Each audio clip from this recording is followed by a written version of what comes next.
play to win the game.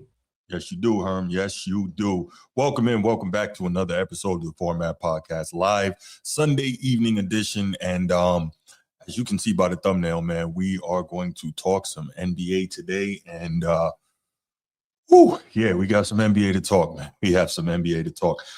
Very excited about the show. As you can see, we're going to start, as we always do, with a couple of quick hits. We are going to talk about Joel Embiid and Tyrese Maxey taking over, knocking out the Celtics. How much of this was the Sixers? How much of this was the Celtics? Were the Celtics hurt from not having Jason Tatum last night? Did Jaylen Brown do everything he could do to try and carry his team? What went wrong? What needs to happen going forward? But we got to give props to the victors, and those are the Sixers. And we're going to do that. Next up, we're going to talk about Kendrick Perkins and the ridiculous things this guy says that lets you know that so much of this mainstream sports media stuff is just a fake. And it's really disgusting, because we are going to make it quite obvious that the things he says are clearly for clicks, because he's got to know better. We're going to follow that up with whether or not Oklahoma City and the San Antonio Spurs are guaranteed for a collision course in the Western Conference Finals. And finally, who's going to be the Eastern Conference champion? So I might be solo for this one, but I think Sneed will be here a little later, and so we'll transform it. But hey, if I got to roll solo, I'm going to roll solo. You know how I do. Sean, don't start. That was uncalled for, but that's okay though. That's okay. I gotta deal with that today. But before we get started, you know what we're gonna do, man. We are gonna get into shouting out the channel members, because we gotta do that. Y'all show love, and we gotta show you that love back. Of course, Coach T, host of the Be Ready Sports Podcast, aka my guy Laker Nation, first channel member. What's good? It's not that serious. What's good? What's good? Chief Sid Bubba, shout out to you. Shout out to you for everything you've done for our great nation. Shout out to what you do for this channel. And of course, shout out to the boys from Annapolis. Order Arms. All right. Baltimore Bruce was popping. Steve, king of the chat. What's good, my guy? Nino, what's up, man? Sneed, got what you need. The number one contributor to the Format Podcast. Micah, D-Ross 881, and of course, Red Wolf 31. Appreciate all of y'all. Okay, you know what it is, man. If you are here, we know that you talk sports with the people in your orbit. Make sure that you share the show with them, and make sure they're sharing it out with their people so the show can grow. We're looking to grow to 10,000 subs by the end of the year, and we can do that if we get your help. So like, subscribe, do all this stuff, man. All right, quick hits. So, first quick hit. The Orlando Magic look like they are going to be done. I think it's fair to say, we got about 16 seconds left in the game, and the Pistons are up here by 22. So there's no way, not even with Reggie Miller or Ray Allen or all of them, Kobe Bryant, Michael Jordan, Larry Bird, all of them, that starting five could be on the court, but the Father Time, which is undefeated, is against the Orlando Magic. There you go. The game is over. Pistons win Game 7, 116-94 in a very contentious series, a series that I don't think any of us expected to go to 7 games, but Orlando showed a lot. I think they expected, obviously, to go further this season, but they showed a lot in this series. Paolo Banchero had some duds, but he also, a couple of games, was a stud. We saw that in some of these, key games. He had just mega performances. He had Game 5. Game 5, I think he had 45. He had 25 in Game 2, 45 in Game 5. He had 36 today. So he did what he could to try and carry his team, but it wasn't good enough. And 38 today, sorry. And it's funny, because I remember at one point, like early in the season, before the season started, Paolo Banchero was one of the dudes I was looking at to be a breakout star this year. I thought the Magic would have been a breakout team in the East as well. They dealt with a lot of injuries. They dealt with some difficulty between head coach Jamal Mosley and Paolo Banchero, their star player, didn't quite match up. So when they, won the play-in and they got in, and now they take, the number 1 seed all year long, Detroit Pistons, to that 7th game, anything can happen in a Game 7. And Paolo did everything he could do. He came up big kind of when that was needed most during this season. And that's obviously during this playoff series, but it just wasn't enough, and Detroit will advance. So this is going to be interesting, but they've shown me a lot of warts in terms of the Pistons. They've shown me a lot of warts, so not sure how far they can go. But at the same time, and this is something I was talking to, I think I mentioned the Transformer, I think I mentioned the Ed Dog. When the Boston Celtics put together their big three and won the championship in 07, 08, that's a team that went to 7 games twice in the Eastern Conference playoffs. They went to 7 games with LeBron in the semis, Eastern Conference semis. They went 7 games, I believe, with Atlanta in the opening round. So just because you went 7 games with a team that you weren't supposed to doesn't mean you're not good enough to win it all. It does, pose some questions about you, but maybe it also builds toughness. Oh, interesting. Woodage says almost 23 years apart as the Pistons beat the Magic in Game 7 of the 2003 first round on May 4th, and it's May 3rd today. Woodage, that's good, man. Wow, I didn't even catch that. I like that. That's a good one. But yeah, excuse me. Was that the series where McGrady said it's great to make it out of the first round and then he didn't? I think that was that series. Wow. But yeah, so the Pistons make it out of the first round. They win Game 7. They will go on to play the winner of that Cleveland and Toronto series. And I think it's probably a fair assumption to say the Pistons beat them. But again, you got to be concerned with the lack of a second scorer. But credit where it's due, man. Not Paolo Banchero. Cade Cunningham, he came up big when he needed to in this series. Just watching what they were able to do, what he was able to do, and just, having big game after big game, cut down on the turnovers down the stretch in the series. In the first 3 games, he had 7 turnovers, 9 turnovers, 8 turnovers. Then, he was able to cut that down to 6 turnovers and 4 turnovers and 4 turnovers again today. So, but he had 27 points, 25 points, 45 points, 32 points. And I think he had another, was that 36 today? Sorry, 32. So Cade Cunningham definitely, he came up big when it was needed. And I'll tell you who else came up big, Tobias Harris. And that was a surprise. Didn't expect that one at all. He's, I think most people can agree, one of the most overpaid players in history. But in this series, he's had some big games. So shout out to him. Jalen Duren, 15 points, 15 rebounds today. That's another one. Yeah. Good shout, Chief. Man, Jalen Duren, excuse me, came up big. He's had some key blocks in this series as well. It was good to see, man. It was good to see. Pistons looked more like the Pistons. You never look at the Pistons and think they're going to be a team that's going to blow somebody out. Having, for the most part, only one big-time scorer. But this is interesting. If Tobias Harris can keep this going as being that second scorer that the team needs, who knows how dangerous they can be. He had 30 today, so, we'll find out. All right, so that's my first quick hit. Let's go now to the next one. Okay, so boxing has, I think, been looking for its new face for a while, and still not sure who that's going to be. A lot of times you want knockout artists as the face of boxing. A lot of times you want an American to be the face of boxing. That seems to be kind of how do I word that? Kind of, I guess, a thing in sports, right? That you want an American to be the face of a major sport. And it's kind of how it's been, right? Since Floyd Mayweather Jr. stepped away, but Canelo was the face of boxing and he was doing fine, but now they're kind of looking, he's getting down towards the end of his career. So they're looking, saying, who's going to be the next guy? Is it going to be a Shakur Stevenson, who's an incredible fighter, but lacks the real power to be, that magnetic draw, right? But he could be like another Floyd type fighter, right? Just incredibly super skilled, so on and so forth. But it looks like the Mexican monster, David Benavidez, might be the guy who is going to be the face of boxing. And that's going to be interesting because he is now, after beating Zurdo Ramirez last night at cruiserweight, he's the first guy to ever win world championships at super middle, light heavy, and cruiserweight. And he still has never lost. So he may be the guy. Now, I'll say this. The key is going to be making the right fight for him, although I think he's going to have to go back to light heavyweight to make that right fight.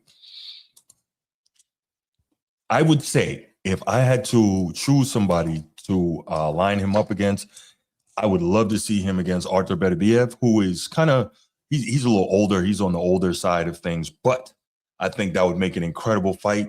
Two monster punchers with knockout power. Now, Benavidez has the youth, and I think he's more mobile than Beterbiev, but Beterbiev is a guy that when he lands, he puts guys to sleep. He has an almost perfect KO ratio, and he's just an absolute monster. So you have the Mexican monster, David Benavidez, who's never lost, Artur Beterbiev, who's lost one fight, and that was to Dimitri Bivol. That would be awesome. Now, Benavidez, maybe he could fight Dimitri Bivol, light heavyweight champion, the only guy who's ever beat Beterbiev. And Bivol is an absolute technician. He's got great hands, great movement, great speed, and he's got some power too. So I think either one of those fights would be huge fights, although the problem is most American fight fans, unless you're really like into boxing, don't really have much idea who Bivol or Beterbiev is, right? Beterbiev he's Russian, but he fights out of Canada. Bivol is a Russian who fights out of Russia. And so these guys aren't kind of really commonly known in the American casual fan lexicon, right? And in all these sports, the key is you have to not only be great at your craft, but you have to be great as well as somewhat charismatic, and you have to be able to cross over to the American market, right? And to the casual fan. And I don't know if, I know Bivol and Beterbiev haven't done that. And I don't know if Benavidez has done that either. So it's, I don't know, but if you are into combat sports, if you're into boxing, that's probably one of the best fights that can be made in the sport right now would be David Benavidez versus Artur Beterbiev or Dimitri Bivol. But the point is, shout out to David Benavidez for what he was able to do last night. And, you know, he has had a dominant career so far, and he's not ducking guys. He's not ducking guys at all.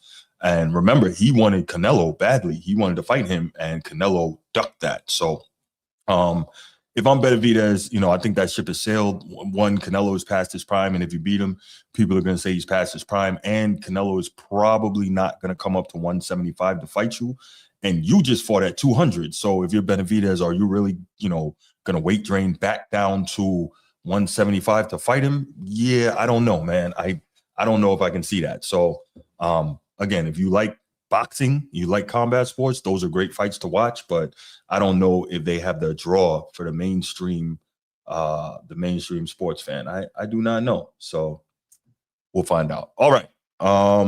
Yeah, those are my two quick hits. I'll take a quick couple calls on those while we get my guy Transformer in. 904-219-8264, 904-219-8264. We'll take a quick couple calls. Give us your thoughts on the David Benavidez, kind of where he stands, what he is. Can he be the face of boxing, as well as what you saw from Cade Cunningham and the Detroit Pistons in their first round series that went to 7 games. So yeah, give us your thoughts on that.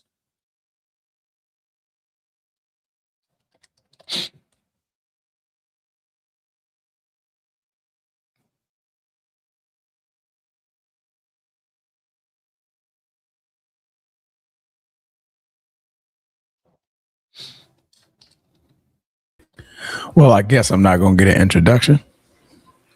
Introduce yourself. Man, you're not no guest. Introduction. Because you said, you said that you was going to, pause, bring me in. And I was like, okay, maybe he's going to hit the button. Oh, okay, okay. I got it. Yeah, so I was sitting back like, when you're ready, you're going, you're going to get on. You go pause. So I figured, man? Yeah, you rock and roll, Talking like you're a guest or something, man. You live in, man. How you gonna be? You just put your key in the door, open the joint up, come in, sit down, put your feet up. I ain't gonna get no introduction. And you ain't gonna welcome me in your house? Right. You live here, bro. Like, what type of shit is this? Oh man. Transformer out of nowhere like an RKO. Shout out Randy Orton, man. Wow. Okay. Yeah, he did catch those. He did catch those RKOs. Wait, isn't the RKO same as a Stone Cold Stunner? No. It is, right? No. It's more like the it's different. More like Matt Hardy's Twist of Fate. Okay. It's like half the Twist of Fate. Because the stunner, you're coming down in a crouching position. Yeah. RKO, you laying out. Yeah. Okay. Yeah, so it's almost like the half the twist of fate or the diamond cutter. Diamond Dallas Page. That's what Woodage just said. Diamond cutter. Yep. Oh, there you go. Diamond cutter. Okay. Yeah. So, I mean, but they're variations of the same move, though. Bang. DDP. Yeah. No doubt. Okay, well, looks like we're not going to get any calls on that. So let's go ahead and Transform. You got a quick hit, man? I don't. Okay. I missed the boxing fight last night, man. Benavidez, man. I missed that one. Yeah. He won. All I saw was the knockout. I'm like, bro, that ferocious 6-punch combo. I'm like, yo, that was deadly. Yes, sir. That was deadly. But Errol Spence Jr., he's gonna make his return to the ring. He is. After I think 1,000 days or something like that. So Jamal Crawford already gave him a big up. It's like, hey man, welcome back. You know what I mean? Happy to see that you're back, you know what I mean, in better spirits, because that fight broke him. Like, boy, Jamal beat the brakes off of him so bad, man. Destroyed him. That man went into hiding for 3 years. No, it was my man that just beat up Canelo. My man from Omaha. You know what I'm talking about, man. Jamal Crawford, I said that. Terrence Crawford. I was like, I said Jamal.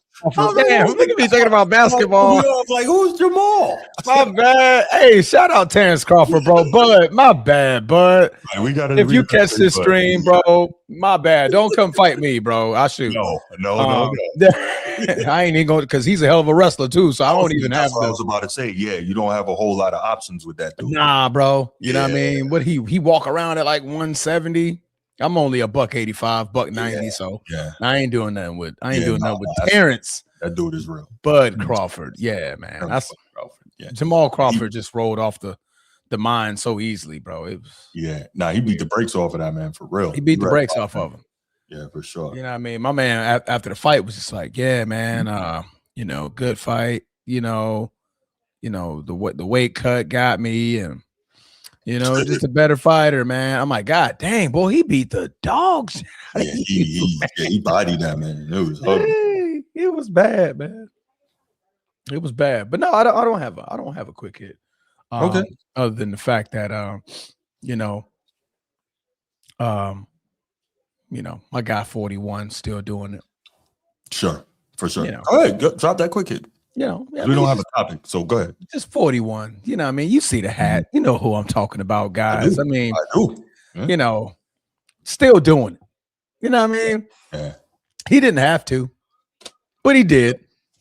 You know what, though? He's smart, man. He does it in bursts, right? Because obviously, yes, he does. You can't maintain that output anymore like he once could. Oh, absolutely not. He picks the spots. He does it in bursts, and he did it how he should have done it.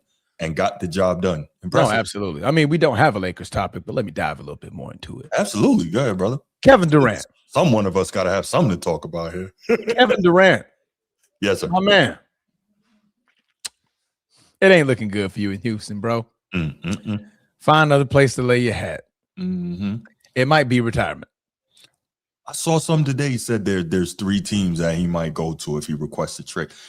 Is he going to be happy? The man is never going to be happy or satisfied wherever he goes. Trying to tell you. You know what I mean? So, I mean, at this point, bro, it's more like retirement might be your thing. Though you're a great baller. I mean, I do see him playing. He can play another 2 to 3 years. He just can't be the focal point. He truly can't. He's not a focal point type of guy. He's not a leader. He said it so himself.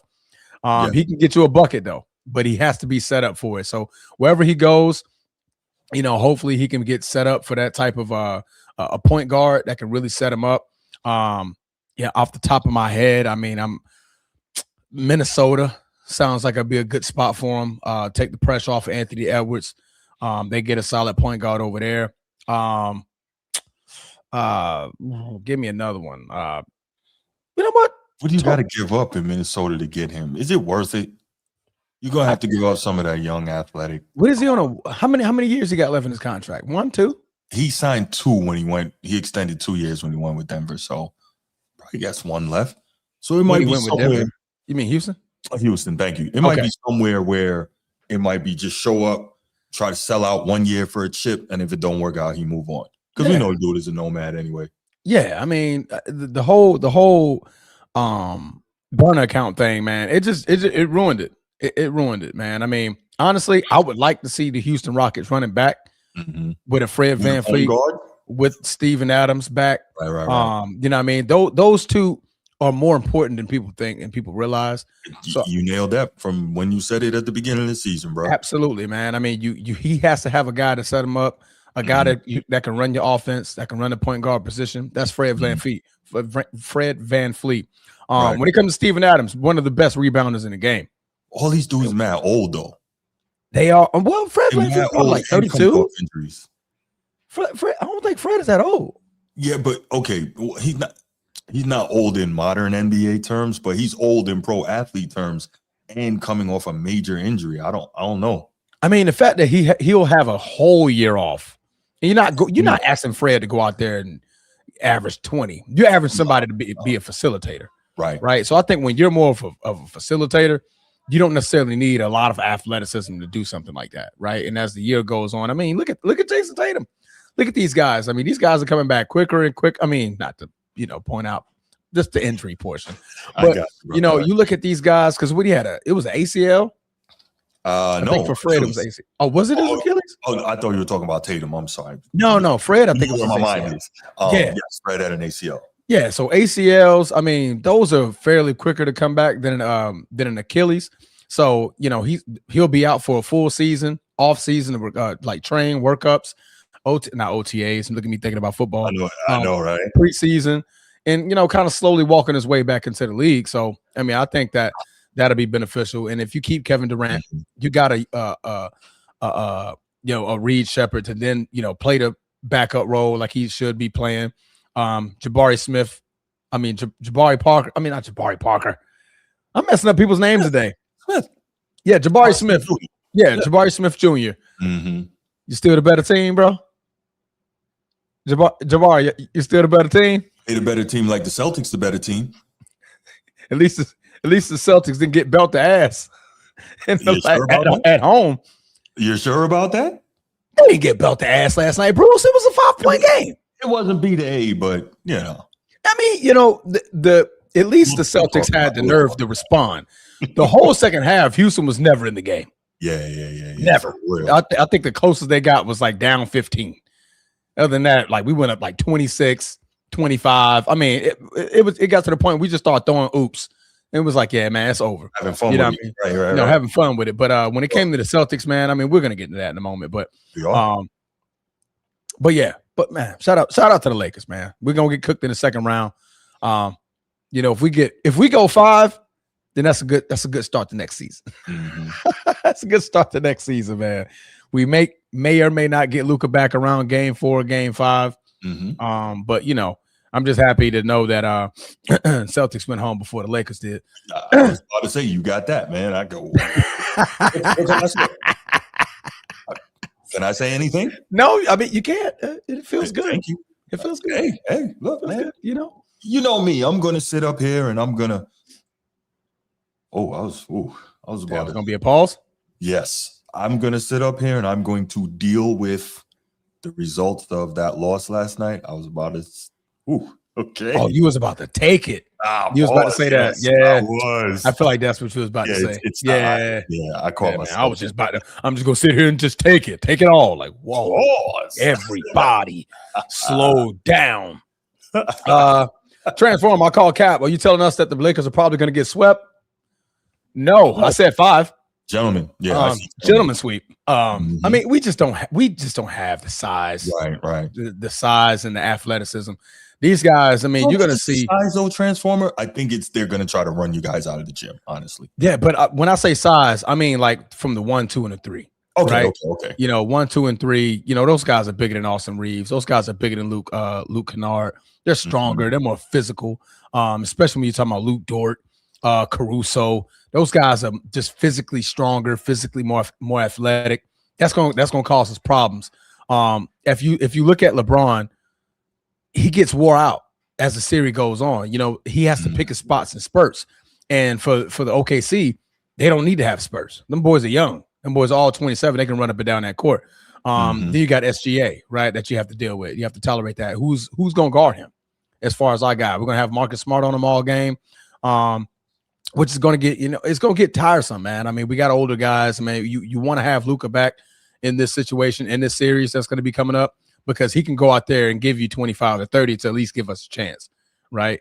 But like I said, man, OKC got a lot of tools, bro. They got a lot of tools. They're the champions. They got a chip on their shoulder because they're trying to get to Wemby. You know what I mean? OKC is going to be like, bro, I'm trying to get to Wemby. I'm trying to get to the Spurs, because the Spurs is who beat us in the play-in. Yes. I mean, not the play-in, but the in-season tournament. They beat us in the in-season tournament. Then after that, they beat us again, right? So they're holding that over our heads that, oh, they could possibly beat us in the conference finals. Well, let's go ahead and see how that works, right? So not saying that we get swept, but, I mean, I could see it going 5, maybe a push to 6 if we can get a hot game out of Rui Hachimura, who's been balling like crazy. That man's been shooting out the frame. This is not about the Lakers, man. I don't think they have it. And the Thunder look locked in, man. And when they are locked in, they do. I think it's a gentleman's sweep, but I wouldn't be surprised if the Lakers don't get a game. But I think it's a gentleman's sweep. Me either. I mean, this season is a success from the circumstances. Based on the circumstances of how the season ended. Losing Austin Reeves, losing Luka Doncic, that's 60 points. For sure. Like you're losing 60 points of offense, and you're losing one of your major contributors when it comes to facilitating the offense and things of that nature, man. So, I like LeBron play. Oh, G, but I forget that's G's account, man. Boy, we miss you, G, man. I can't wait for football to get you back on here, man. No, right? You're gonna pop up as soon as the Ravens start doing something. Man, so week 1, man. It's week 1. We ain't worried about we ain't talking about no scrubs. Let's not talk about the poo putts. Let's talk about the guys that's gonna be there at the end. Right. Yeah, right. I mean, that's G right there, man.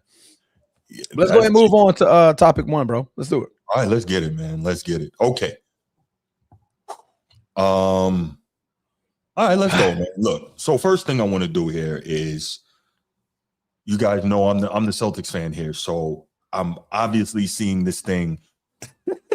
I'm good, Transformer. I'm good. I'm obviously kind of seeing this thing to some extent from the Celtics viewpoint. But I was thinking about this earlier when I was prepping this topic and all that.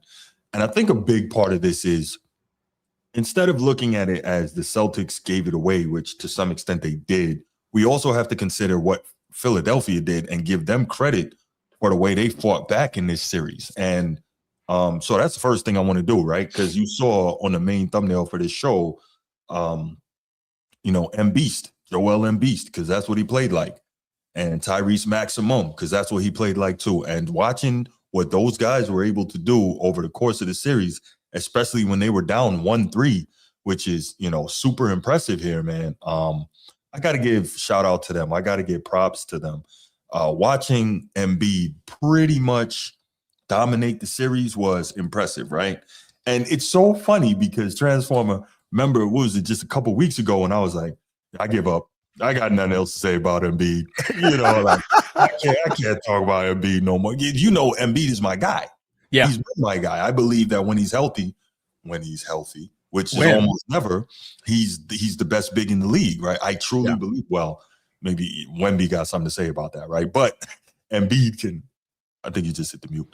Embiid can be, right up there with the best big men in the league when he's healthy. So it is good to see him come out and really doing his thing, man. I think it was amazing. I mean, let's think about this. Embiid, I think we can all agree he had a down season this year, right? Yeah.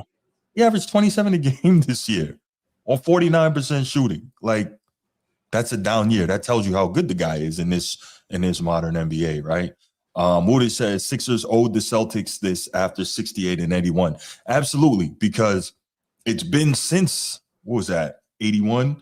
That was the season when the Beat LA chant was actually invented, when the Sixers beat the Celtics in, no, excuse me. I think the Celtics the Sixers beat the Celtics in 83 to go on and win the championship, sweep the Lakers. And that was when the Sixers beat the Celtics in Boston, and the Boston crowd started chanting, beat LA, beat LA. Yeah. That's how real that hatred is. But not the point. The point is, Joel Embiid, he got busy, man. He got busy in this series, and Transformer and I have been talking about it over the last few days. What we have here is a situation where when Embiid came into the series, everything shifted. We saw that he literally did. Yes. His size, his strength, his ability, when he got going, they really didn't have an answer for him. And a friend of mine asked me a question this morning, and I didn't catch it when I was watching the game last night. I was probably too depressed. Why they didn't use Vucevic in that game. I don't think he was hurt, but I think it was game 2. I think it was game 1 at game 2. Vucevic came out there and he was messing all types of up. And yeah, but it's 6 fouls and Embiid is out there killing y'all. So you need the big bodies to try and have something to throw at him, right? Yeah. It was like, and let me be clear, I'm not comparing Embiid and Shaq. I'm just making an analogy here. When Shaq was at his peak, you knew that whatever big that you threw at him wasn't as good as him, but you knew it was some wear and tear, and it was 6 fouls that you had to use. And I think that you got to keep throwing bodies at him. Correct. And that's kind of what I'm saying in terms of Vucevic being not playing, right? And he can knock down a 3, so stretch the defense a little bit. But regardless, so but I think, in response to that, Vucevic is not an athletic type of guy. That's true, right? He's not a hustle box, right? What's your coach's name again? Joe Mazzulla. Mazzulla put in. If you look at the guys that he had in rotation, hustle guys, athletic guys, going to get after it, guys with spunk, guys that can run the floor, guys that are not going to shy away from the challenge of Joel Embiid, right? That's going to use some fouls. Right. If you notice, he had Gonzalez, Keita, and what's his name? Garza had them guys in rotation, but look how they played. Like, to give them credit, they was like, bro, we're going to do whatever we can, right? We're going to foul, we're going to hack, we're going to challenge, right? We may get beat, but he's considered the best big in the league.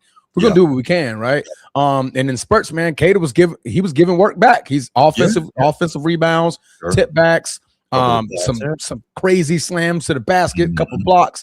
Like, I think he went with that, and Vucevic wasn't gonna give you that. Vucevic is more of like that 15, 20-foot jumper type guy, and the Celtics was like, nah, that's not how we want to run the offense. So, considering what happened in game 2 with Vucevic, Mazzulla was like, nah, this ain't your series, bro. No, I can't have you in the game. I need to have these athletic guys. For sure. Yep.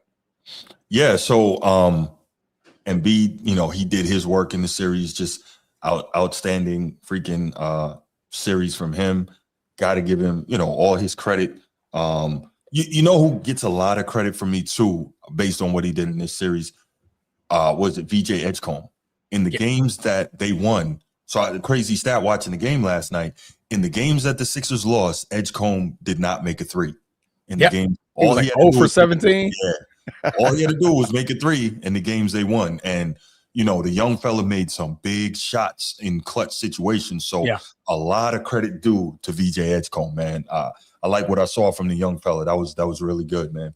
And pressure pack situations. Not a lot of young cats got the stones to go out there and put the shots up. And again, no comparison, but similar situation. We can go back to a certain guy who, as a rookie, had the stones to step up and take the shots. Did he make them? No, but it led to a legendary career. You know the guy. So yeah. I know the guy. The guy right behind you. Oh, that guy. Oh yeah. Right. Yeah, no. Airball and all, boy. He gonna jack them joints. But it speaks to as a rookie having the confidence to step up, and confidently take those shots. So it's all good. So all right, here goes the other part. So shout out to them. Shout out to Tyrese Maxey, another guy who made a lot of big shots throughout multiple games when it was needed. Closed it. Hey, Tyrese Maxey. The door was open. Yeah, y'all were down 1. Tyrese Maxey said, like, he saw Joel Embiid take a 3 in the corner. Yeah. VJ Edgecombe couldn't, knock down the open threes when when the Celtics were playing that zone. Tyrese said, "Say less, fam. Yeah, I'm going straight to the basket. Yeah, back-to-back baskets, like just strong drives to the cup, and the C's couldn't do nothing to him. It was like, yo, Paul George, timely shot making. Not the old Paul George, but timely shot making. Absolutely. He did his thing. Interesting. I think I saw the stat. Correct me if I'm wrong, Transformer. Yeah. These 76ers are only the second set of teammates to have multiple games in a playoff series with 30 points, 10 rebounds, and 5 assists. Only the second set of teammates to do that. That's nice. Yeah, no, that's solid, boy. Very solid. Sheesh. Very solid. Okay, now let's look at the flip side of this because we have to address this. And address the elephant in the room, Bruce. I know people are waiting to hear what I have to say about it, and that's fine. So, I gave the Sixers props for them fighting, scratching, clawing back, and doing what good teams do. Right now, should you be down 1-3? No, but there is credit to be given for them coming back, winning that series. I know Embiid feels great. On the flip side, the Boston Celtics up 3-1, 32-0 all time in franchise history, right there with the Lakers' greatest franchise in history. 32-0 all time when leading a series 3-1, and now they're 32-1. Now, you like making history if you're a Celtic because there's so much of it. You don't want to make that history. You don't. And now they're the first team in franchise history to give away that type of lead. And it was tough to watch, man. It was tough to watch. Now, it's right back to the same freaking thing that I complained about and got upset about and ripped the Celtics about last season when they got beat by the Knicks. The same thing. Now, I know that it's part of their DNA. Joe Mazzulla likes to play this way. The analytics nerds on that staff like to play this way. They get up a ton of threes. And when those threes are I know. I got That's nothing crazy. to say. Yo, Fingertron. I got nothing to say. So anyway, yes, Woodage. I said 32-1 now. But anyway, yeah, that's Wild Transformer. But anyway, he's stupid. But no, it looks pretty Transformer when all those threes are dropping and they burying teams and they making all these threes and then they can just run away with a game or a series. Yeah. All that's cool. But we talk about it all the time. You live by the three, you die by the three. And it's the second year in a row that the Celtics have died by the three. My question becomes, at what point are they going to start making the adjustment? And let me say this, not only Transformer, did they die by the three because they couldn't make them? They couldn't defend it either. How many open looks? Just out of curiosity, how many open looks? Did you see a lot of open looks for Philly last night? Quite a few. Okay, just checking. Quite a few. Yeah, quite a few open looks. Paul George, VJ Edgecombe, they left that man on the island half the game. Correct. And VJ, of course, Tyrese off the screen. Yeah, and don't get me wrong, Philly took advantage of them, right? You get those open looks, you have to knock them down. So again, shouts to them. But they did not, they being the Celtics, do a good job of making it 13 of 49 from three. And this is what I don't understand. There's a lot of times when the game is not out of reach, right? They might be down a lot, but the game is not out of reach per se. And they just come down. I like this. And they're just jacking up threes instead of running real offense. Great point. Instead of running real offense, you and I were texting all through the game, Transformer, and getting easy buckets and chipping away at the lead, right? Yeah. Look, I talked about it. How many times do we see Cater grab a rebound or get a block or a deflection? And he's sprinting. Thank you.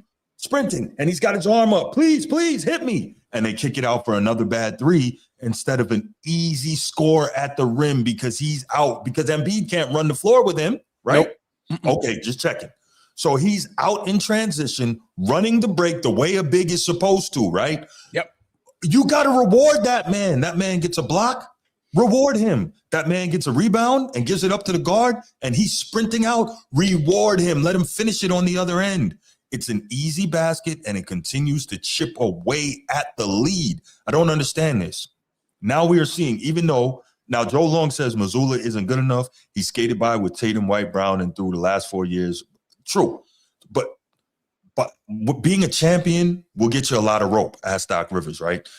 But being a champion, 25 that means Joe gonna be allowed to go on 5 different teams. I know, post the Celtics. Don't have to win nothing. Crazy. But no, when you win a championship, that buys you a lot of room and gives you a lot of rope. But still, Mazzulla thoroughly got outcoached by Nick Nurse. Yeah. Obviously, he couldn't make the adjustments.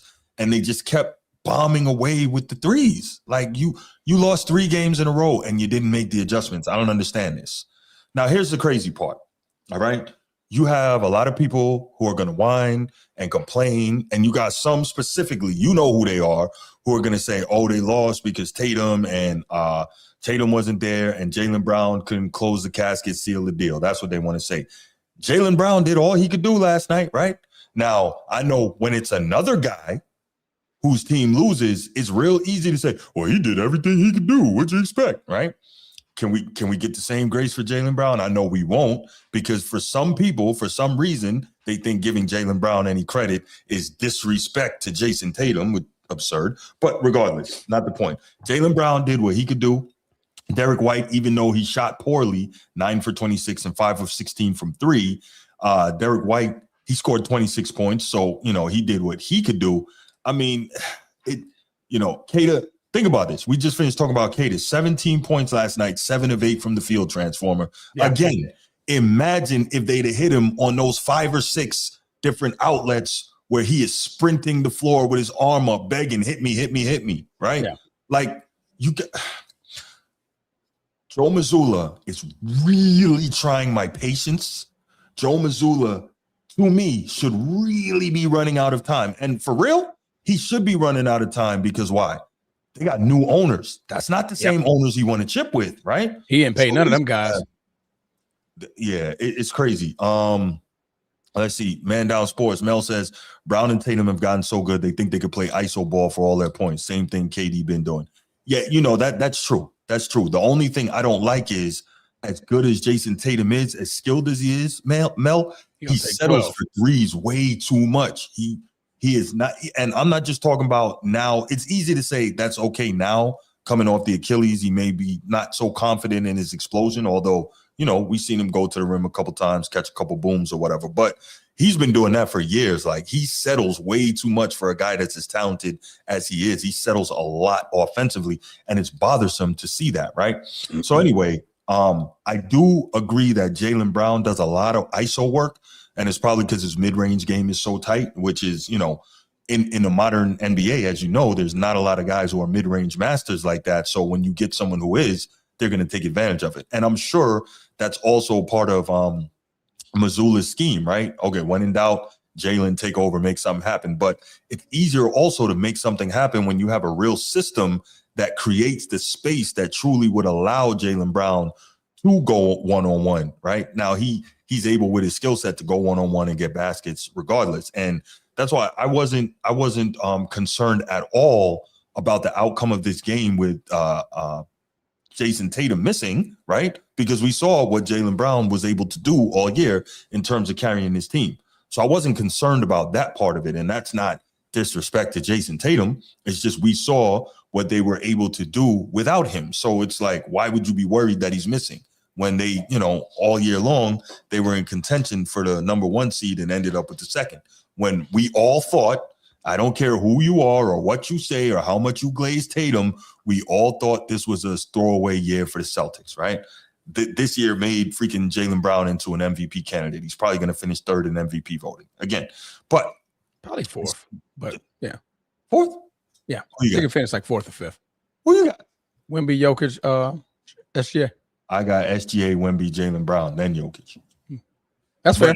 Yeah, I'm not going to argue it. Yeah. That's why. But I see your point, though. I see your point. But so at the end of the day, man, Joe Mazzulla, he better figure out something or he's going to be gone, because as you saw, those new owners, those guys are quick to clean house, right? Yep. If you're making too much money, and they think it's not worth it, you got to go. Like, we didn't pay y'all that money. Right. We didn't sign that check. Right. That contract does not have our name on it, correct? No, it does not. Yeah, so it's going to be interesting, one, to see if there's any personnel moves made in the offseason. All right, this is going to sound, I would do this, all right? The money matches up pretty well. No, I would do this. The money matches up pretty well. The caliber of player matches up pretty well. And I don't think you lose a lot. Tell me if I'm crazy. You trade Jaylen Brown to get Giannis. Not Jaylen Brown, Jason Tatum, excuse me. Trade Tatum to get Giannis. Does that sound crazy? I know some people are going to think straight up. Yeah.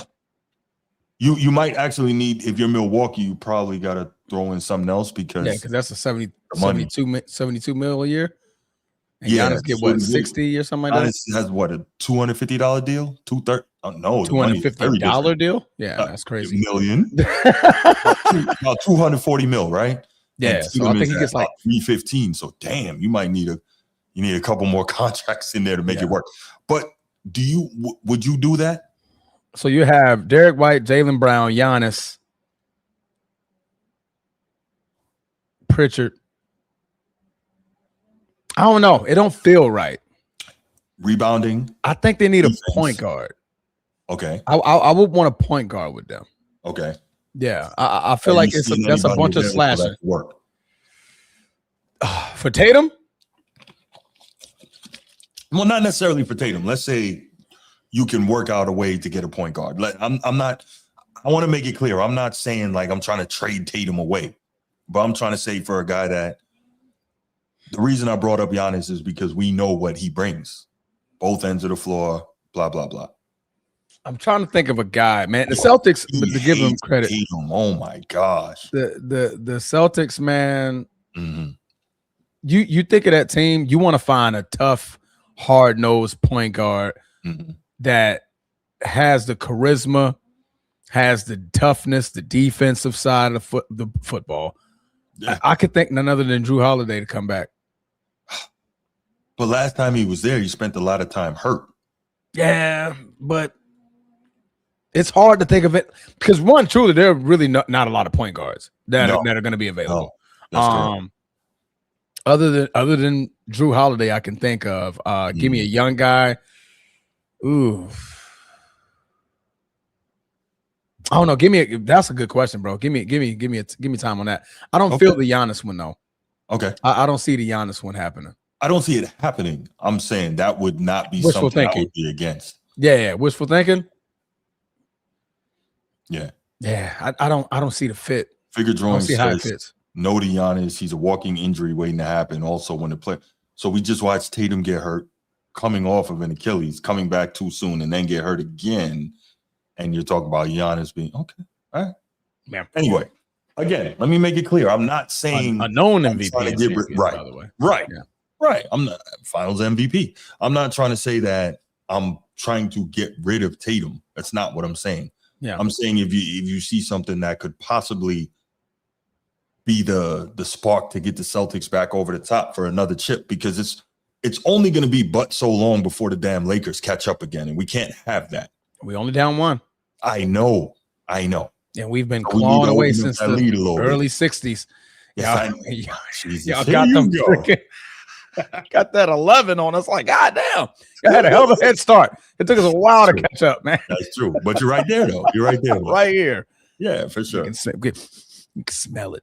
Yeah, for sure. Smell it. But yeah, man. So this is tough, man. Missoula needs to figure out something. The Celtics need to figure out something. Whoever's their analytics guy, get rid of that guy, because this ain't it. Oh, that one dude is fired. I don't know who the guy who hold the tablet last year. Who hold the tablet? He's fired. Yeah, he should have been fired. My man said, "Yeah, challenge it." Yeah. Wait. Matter of fact, no. I wouldn't be mad if you fire Missoula and give Sam Cassell the job. I would not be mad. Sam Cassell could be a hell of a coach. That dude is a 3-time champion, and he's a point guard. He knows what they need. Yeah, he knows what they. Hell, let him get right and come run point.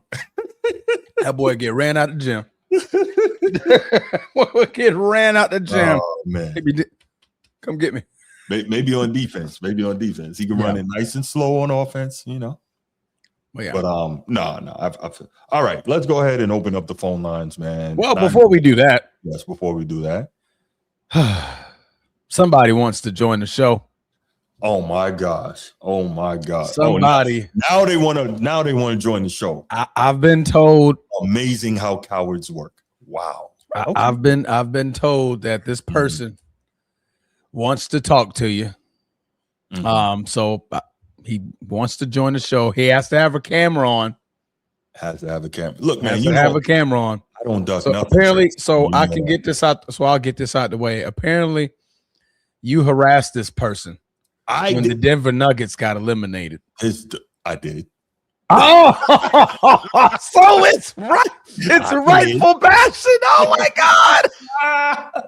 So I was told that you gave this person hell and hot water. I sure did. When Jokic got eliminated by the injury-riddled Minnesota Timberwolves. I did. Lack of their superstar, lack of their tenacious other guard.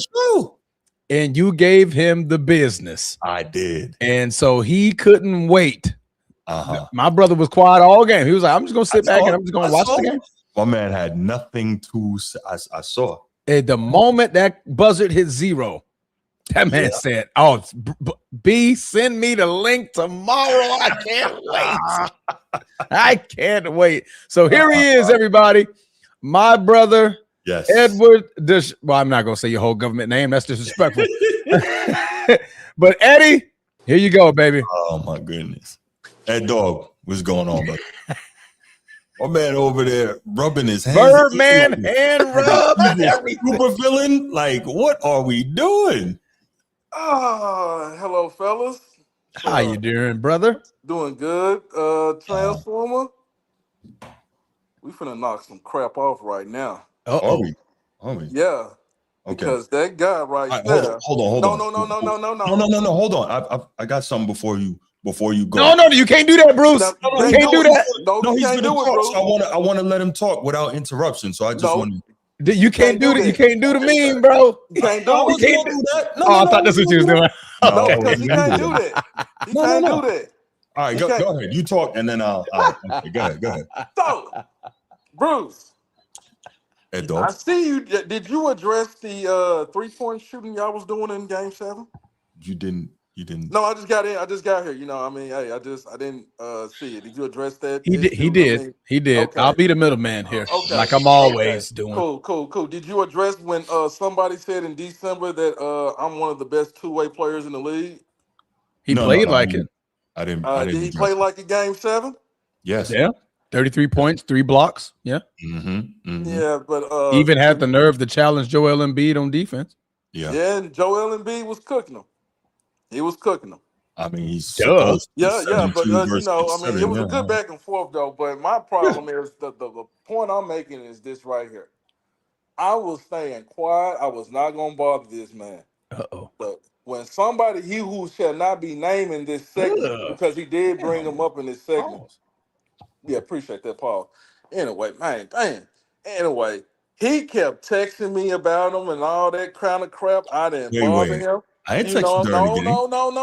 No. I didn't text you during the game. No. I'm talking about that the one who should not be named that lost against the Minnesota Timberwolves. I'm not giving you that same energy that you gave me. You know, but all I know is this brother, Bruce Holt, was sending me emojis of Jaylen Brown. He said Jaylen Brown, and I quote, is going to get it done. Did you not say that? I did say that. I sure did. Oh. Hey, I forgot about that. I did say that. Yeah. I got receipts. I got the receipts. You know, hey, I got harassed by this dude. So, hey, it is what it is. Hey, dog, I don't have to hide. Nah. I'm not text me or bother me at all yesterday when the game was going on because you knew that y'all was going to get beat. That was basically what you was going to do. Bruce was low-key in shambles, man. By the fourth quarter, he was hurting. Me and Transformer was texting the whole game. You didn't want to text me, though. You didn't want to text me, though. You didn't want to talk to me, though. You know what I'm saying? No. You didn't want to bother me. You talking like I was ducking you or something. Yeah, you were. You really were. No, because you are. Go ahead. You know what I'm saying? Enjoy yourself, anyway, let's keep going. Yes, but in all seriousness, though, that was a hell of a game.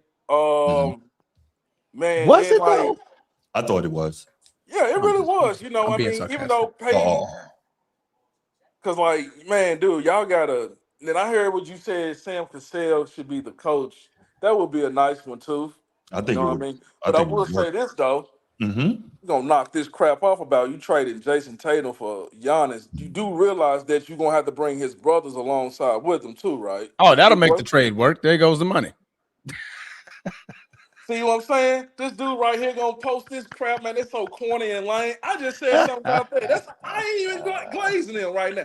I ain't even saying that. You You heard know? it? I ain't even glazing him right now. Would you wait until later? But at the same time though, I wasn't even gonna say, see, this is what happened with Jason Tatum. I'm playing. I wasn't even gonna say none of that, bro. You can't say that. No, because I wasn't. It was no point of me saying that. Derek White did. No, Derek White did play his ass off. Pause. He did do that. Even though he finally showed up for a game offensively. He's been dog water. He's been dog water all during that series. You know what I mean? So, well, look, he didn't. He hustled. He played hard, but 9 of 26. I can't give him too much for that. You know. He had 30, didn't he? 5 of 16. Horrible. 26. 5 of 16 from 3. 9 of 26 from the floor. He shot very poor. He's had a very, very poor shooting season. I don't know what happened to him this year. But I don't know, man. Okay, so let me say this. I'm trying to be very respectful. Say what you gotta say, man. No, hold on. So what causes y'all this L? What caused y'all to give shooting 49 flipping threes? And Philadelphia 76. I think they did something. Was they down 3-1? They was down 3-1. The first time ever they came back from down 3-1. Down 1-3. Excuse me. I said it backwards. First time ever. Yeah. That's a fact. Wow. But shooting 49 threes and missing a good 30. How many did they miss? Missing 36 of them? Yeah, that'll do it. Yeah. That'll do that. That's shooting yourself in your own ass. Right? Especially if you look at the fourth quarter. The fourth quarter from the 3-minute mark on out was coached terribly. Absolutely terribly. There was no reason. And I text Bruce just this. I'm like, if y'all get close, take it to the rim. Everything should be inside. Pause.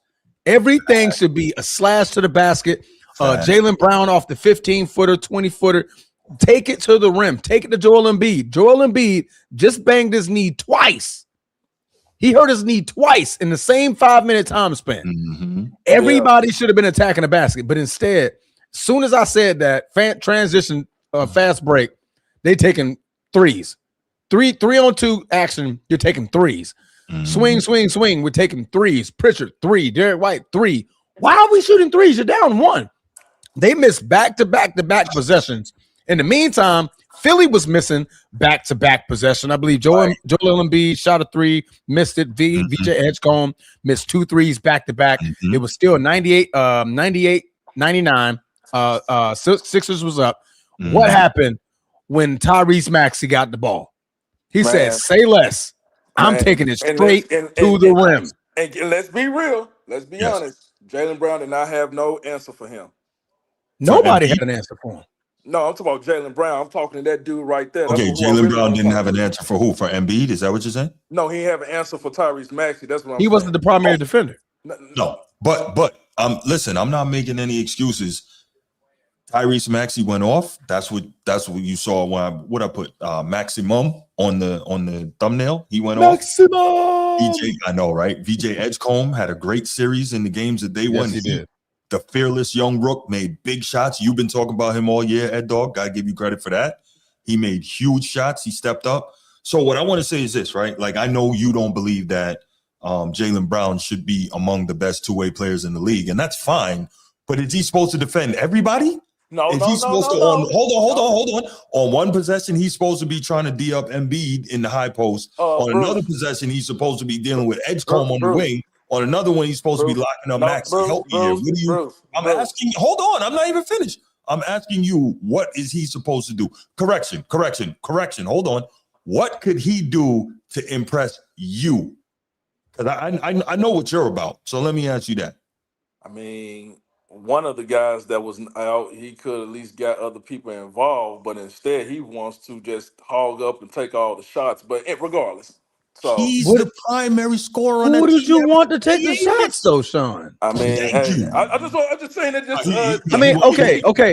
Hear me out. There in his corny '90s gray sweatsuit and hear me out. So Jason Tatum, Jaylen Brown, Pritchard, Derek White have been your main scorers for the entirety of the season. Correct. One of those guys go out. What did you expect? 27 shots? That's expected from Jaylen Brown. That's expected from your superstar. That's expected from the person that's supposed to be the MVP of the team. Pritchard, 13 shots, 5 of 13. That's a good amount of shots.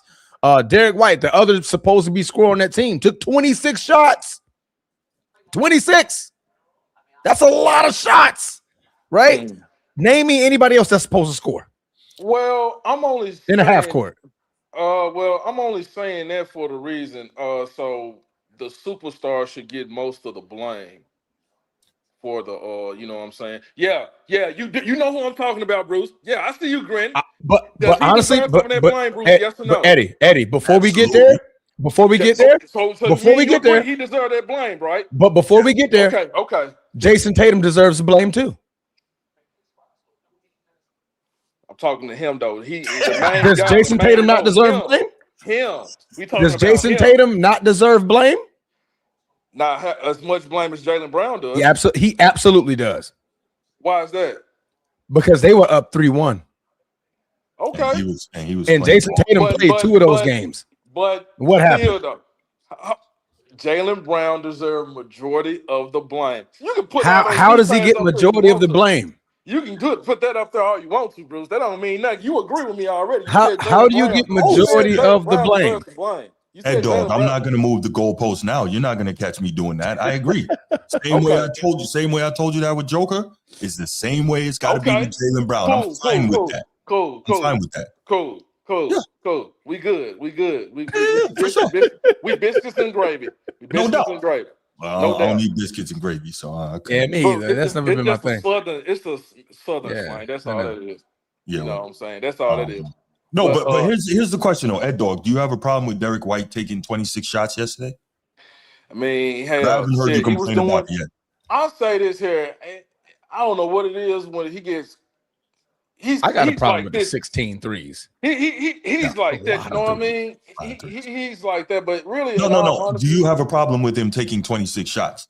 Because clearly you have an issue with Jaylen Brown taking 27. So I want to know if you have an issue with Derek White taking 26.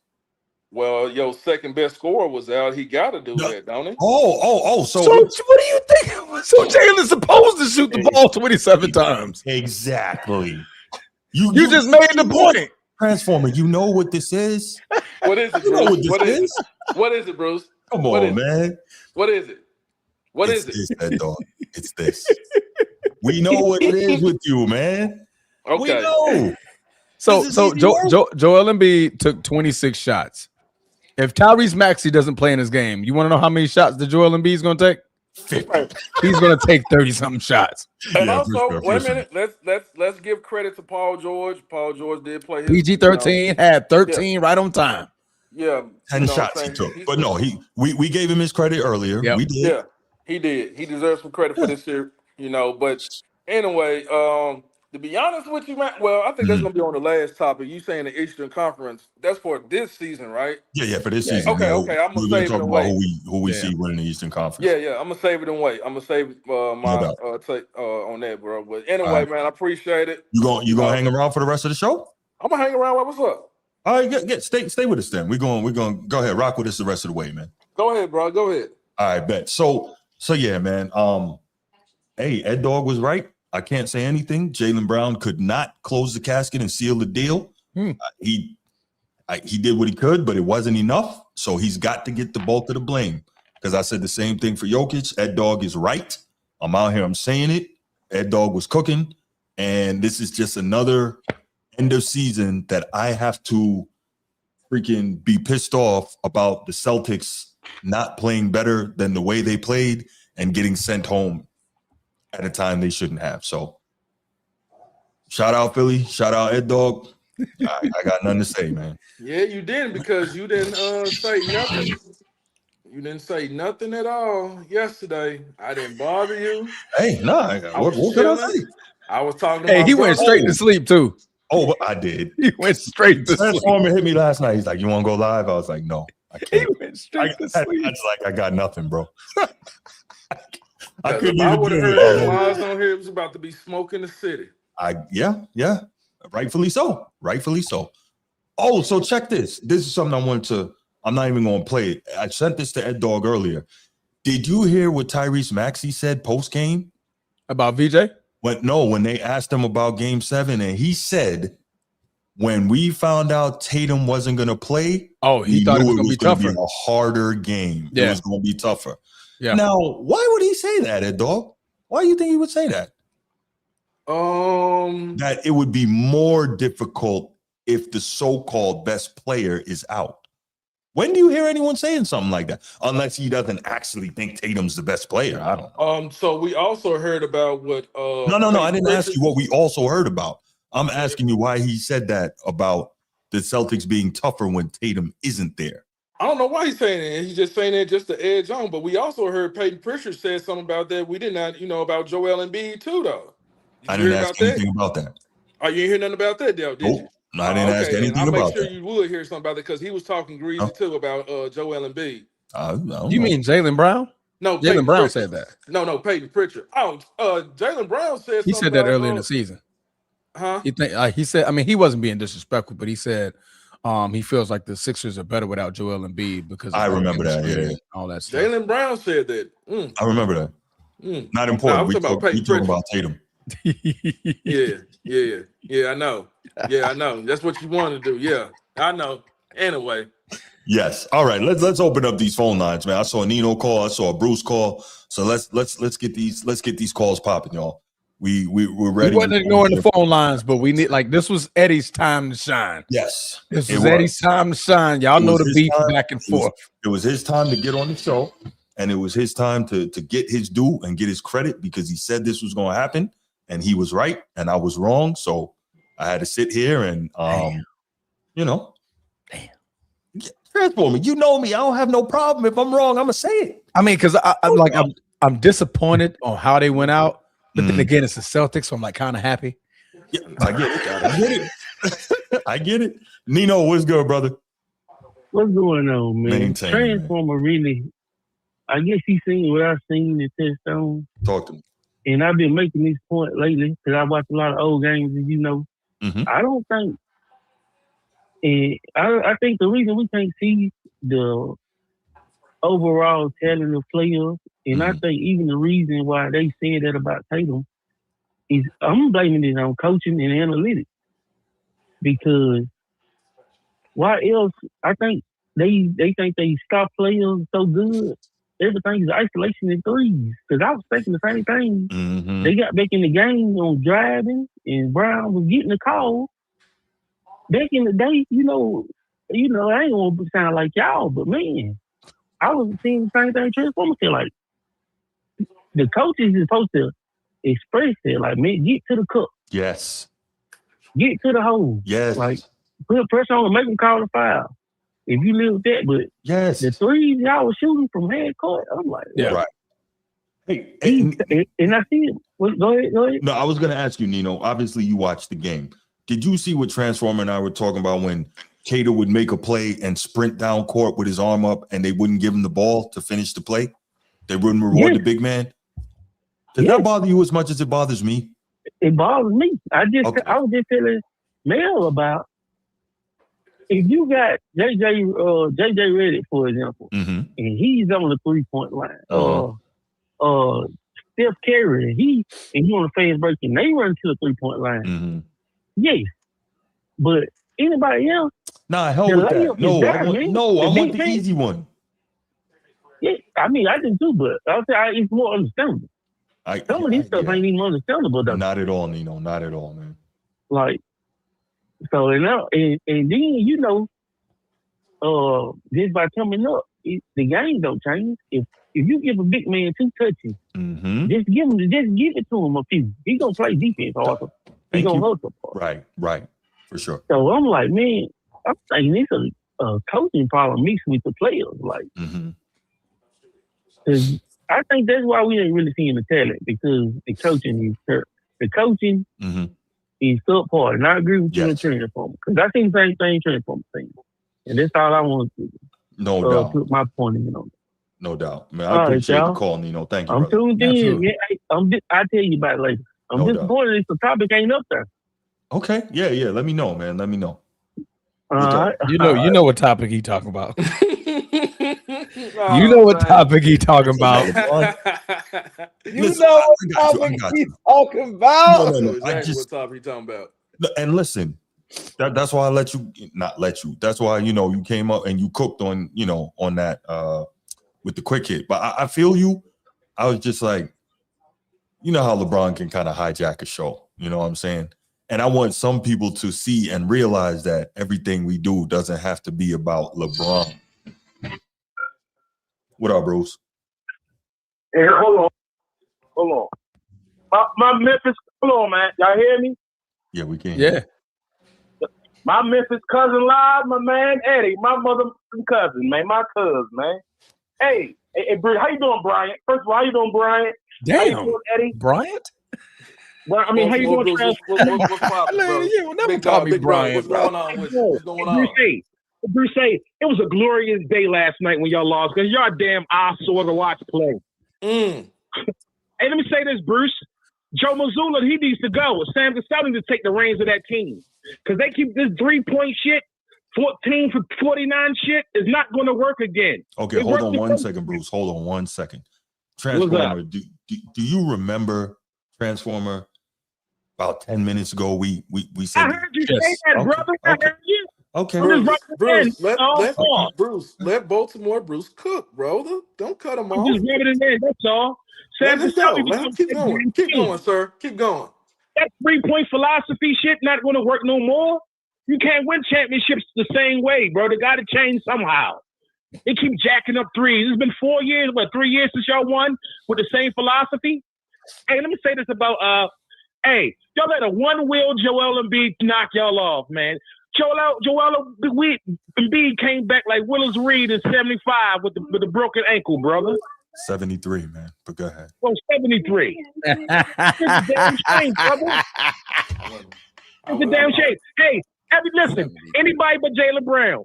Anytime somebody try to check Tyrese Maxey 1-on-1, I yelled out barbecue chicken. I had my motherfucker cousins in them laughing like a motherfucker. Because you can't stay in front of them by yourself. No, you can't. You try to put Peyton Pritchard on Tyrese Maxey.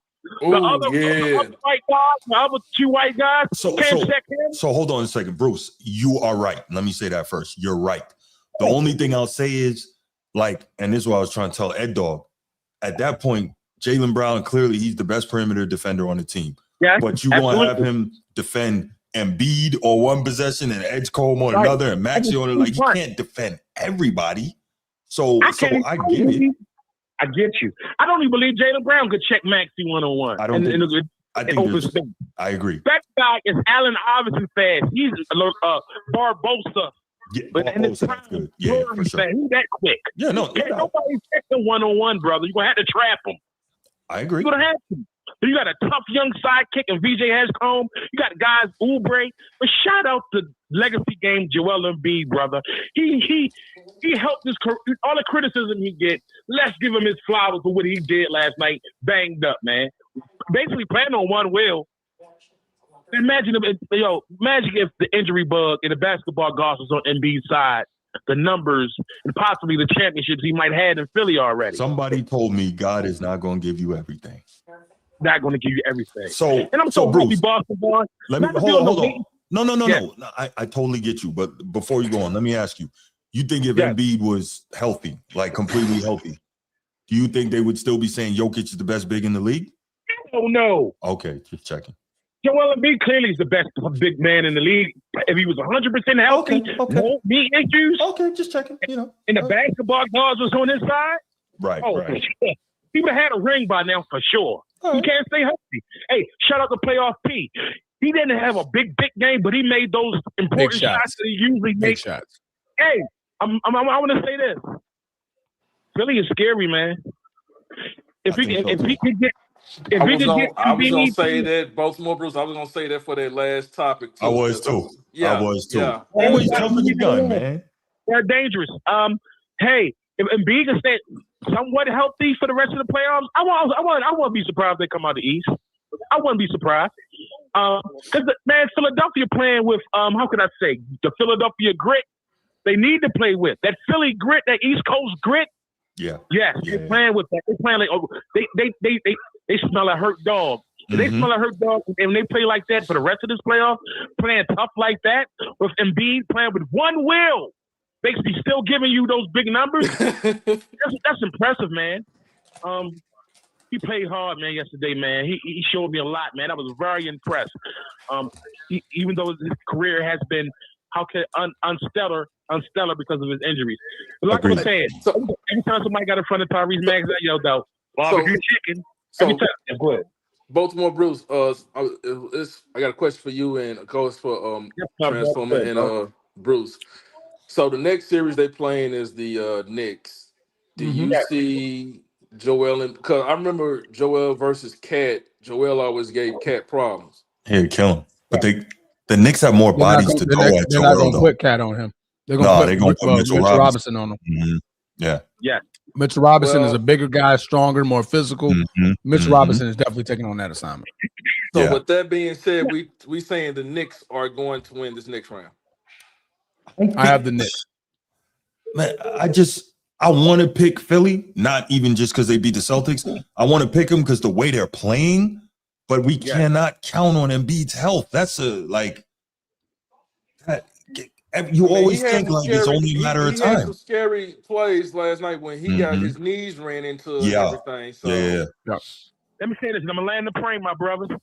Talking about Joe Mazzulla just don't sit right with me. It's just like he don't show no. How could I say? He don't show this for me. I'm not trying to be Baltimore biased. It's just so like Sam showed the compassion of he just seemed like a better coach than me. As you can see if you watch the game, Sam was doing a lot of the coaching, a lot of. He was, putting his input. His input was heavy on the game.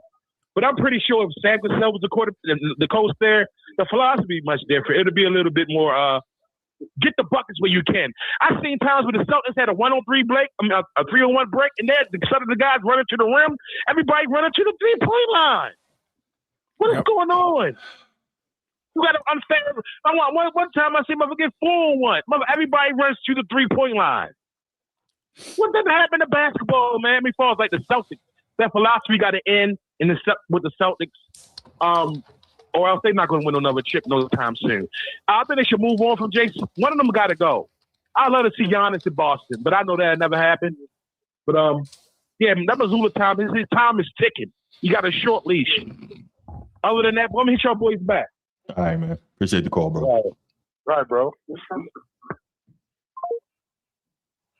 Whoa, Joe Long, no.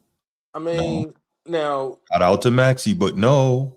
So with that piggyback on what we was talking about with the Knicks and 76ers, we see now is like Jalen Brunson getting exposed by CJ.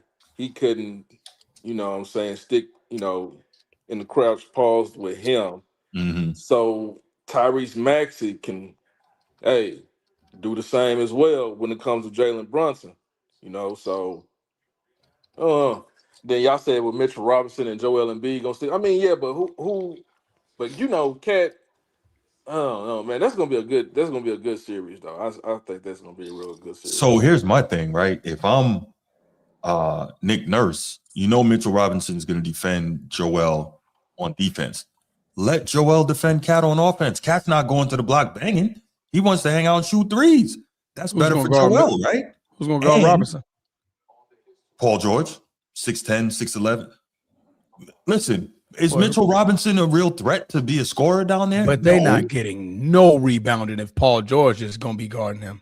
But what I'm saying is, he can. I mean. No. What I'm trying to word it correctly, but if he can, he doesn't have to get the rebound. But sometimes, like, think about when you hoop it. Even if you might not be able to get the rebound, you box out so somebody on your team can get it, right? So why can't you do that? That shit sound cute, Bruce. It's not like Embiid is dominating the boards at this point in his career. But I'm just saying, if you lose the rebound battle, and you're giving Brunson and them boys and all them wing players more opportunities, that's not going to spell. You have to coach everybody else to hit the glass. But do you think that Joel Embiid can have Mitchell Robinson in foul trouble though? Because he like to bring absolutely from the rim. You know what I'm saying? If he goes and plays on the block, yes, or in the mid-range. But if he does his lazy thing and hangs out wanting to shoot threes because he's trying to take a break, then no. How many times do you hear me say, just like with Tatum, Embiid is great, but he bails out the defense too much with early shot clock or bad threes. We just finished watching when he gets down in the paint or he gets in the mid-range, you can't deal with him. We just finished watching that, right? He just cooked the Celtics doing that. So I don't see why he wouldn't do it to Mitchell. Mitchell Robinson can't deal with him. He's a little stronger than Cat, but he can't deal with him. No. And here's the other thing. If you put Joel Embiid to defend Cat, like I said, Cat loves to hang out shooting threes. If that three is a miss, Embiid has less space to run back and forth between the three-point lines, right? And he's already in position to take off on an outlet. So why wouldn't you? I think that's not a bad move because, again, it's not like you're expecting Embiid to, for the most part, really anchor the defense and block a lot of shots, even though he got some blocks. You're not really expecting that. And you're also not expecting him to be a dominant rebounder anymore. So let him defend Cat. It works. Just due to his positioning on the floor. And it gives you less wear on his body. Because he doesn't have to run all the way, to the rim to try and defend someone down low. Okay. All right. Okay. That's my thought. We'll find out if I know anything. I might not, but we'll find out. I didn't know anything this series. So, all right, let's go to the next topic, man. Let's go to the next topic. Let's take this off and okay. So, man, look, y'all know we all love this sports media thing, right? I already know what this topic is about already. We all love, hearing what these people have to say. We love watching the games. We love talking about. We're all members of the sports media now. Now, Ed Dog is sports media too. I know what right? this topic is going to be about. I know what this topic is going to be about. I already know it. I've already done topics with K Perk saying ridiculous things in the past. I've already done topics with K Perk saying ridiculous things, but it just keeps going. And I say this to say, right, we all hear the crazy stuff Nick Wright says and the wild stuff Shankoon Sharp says and the stuff Stephen A says and the stuff K Perk, all these guys, Colin Cowherd, all of them. And I always talk about it and I say, yo, wait a minute. How is it that regular guys like us who don't have paid researchers and don't have all this muscle behind us can turn on the camera and a microphone and tell the truth, and these guys are getting big money to lie, right? Now, some people would say, well, why do you think it's lying? Because the stuff that they say is absurd, right? And Kendrick Perkins is clearly one of those people who says things for clickbait. Now, let me ask you all a question. Y'all remember K Perk, right? He was an NBA player for a while, right? Yes, sir. He might have made a couple all-defensive teams. Can somebody remind me what position Kendrick Perkins played? Center. Center. Okay, right. So do you think, even though he wasn't a great center, that Kendrick Perkins has any idea what a center is supposed to do? Y'all think so? He should. Okay. So let me ask you this now. If y'all remember, whether it was Boston or Cleveland or OKC, what do you guys recollect Kendrick Perkins' role as a center was when he was playing? Do y'all remember what his role was when he was playing? Protecting the rim, Bruce. And what else, that dog? No, I'm asking because I don't remember, so I need some help for y'all jog my memory. I don't remember him being a good shooter. No, not at all. Transformer, do you recollect what Kendrick Perkins' role was on all the teams he was on? Defense and rebounding. Oh, okay. Defense and rebounding. Got it. Yeah. So with that, you would think that K Perk would appreciate and understand how important defense is at the center position in the NBA, right? Here we go. No, I'm just asking some questions. Would you think that would be the case, Transformer? And correct. Go ahead. Okay, right. So with all that being said, he understands that you have to defend the man. You have to defend the rim. You are the last line of defense at that position. Got it. Okay, cool. So K Perk understands all of that. And I thought so too, which amazes me, the crazy things that Kendrick Perkins likes to say. Okay. So first we'll go with him talking about the center position, and then we'll go and hear him talking about, a great guard that's playing today, right? So we're going to listen to some of that stuff, and you know how we do, right? We listen, we cut, we stop, we respond. So first, this is I have some sound, guys, from about a year or so ago. And Kendrick Perkins had a lot to. Matter of fact, let's go back a little further than that. Was it 2 years ago? Was it 2 or 3 years ago that Embiid won the MVP? 3 years ago, right? 3 years ago. 2022, 2023 season, if I'm not mistaken. Correct. 3 years ago, Embiid won the MVP. And Kendrick Perkins did not think that Nikola Jokic should have won the MVP, right? He was saying Embiid should have. And part of that was that, people really went at K Perk and they were trying to play him like he was a racist and he had a personal issue with Jokic, even though Embiid clearly was the MVP that season. Okay, he was crying too about not winning it. But go ahead. So Embiid was clearly the MVP that season and he won. Cool. So at that point, K Perk was saying, Joker's not my MVP. It should be whatever. People were really going in on K Perk, that he was racist, this, that, and the third. So I guess in order to course correct, because you got to get paid, right? When you're working for these big entities, in order to course correct, he started to be a mega Joker guy. Okay, cool. Now, again, K Perk played the center position. He knows what it's about. So you would assume that when he sees a great one, he knows. So this is K Perk last year talking about Nikola Jokic. Let's play it. That statement game last night, that statement by Nikola Jokic, that wasn't just to the Minnesota Timberwolves. That wasn't just to the rest of the teams that are in the postseason.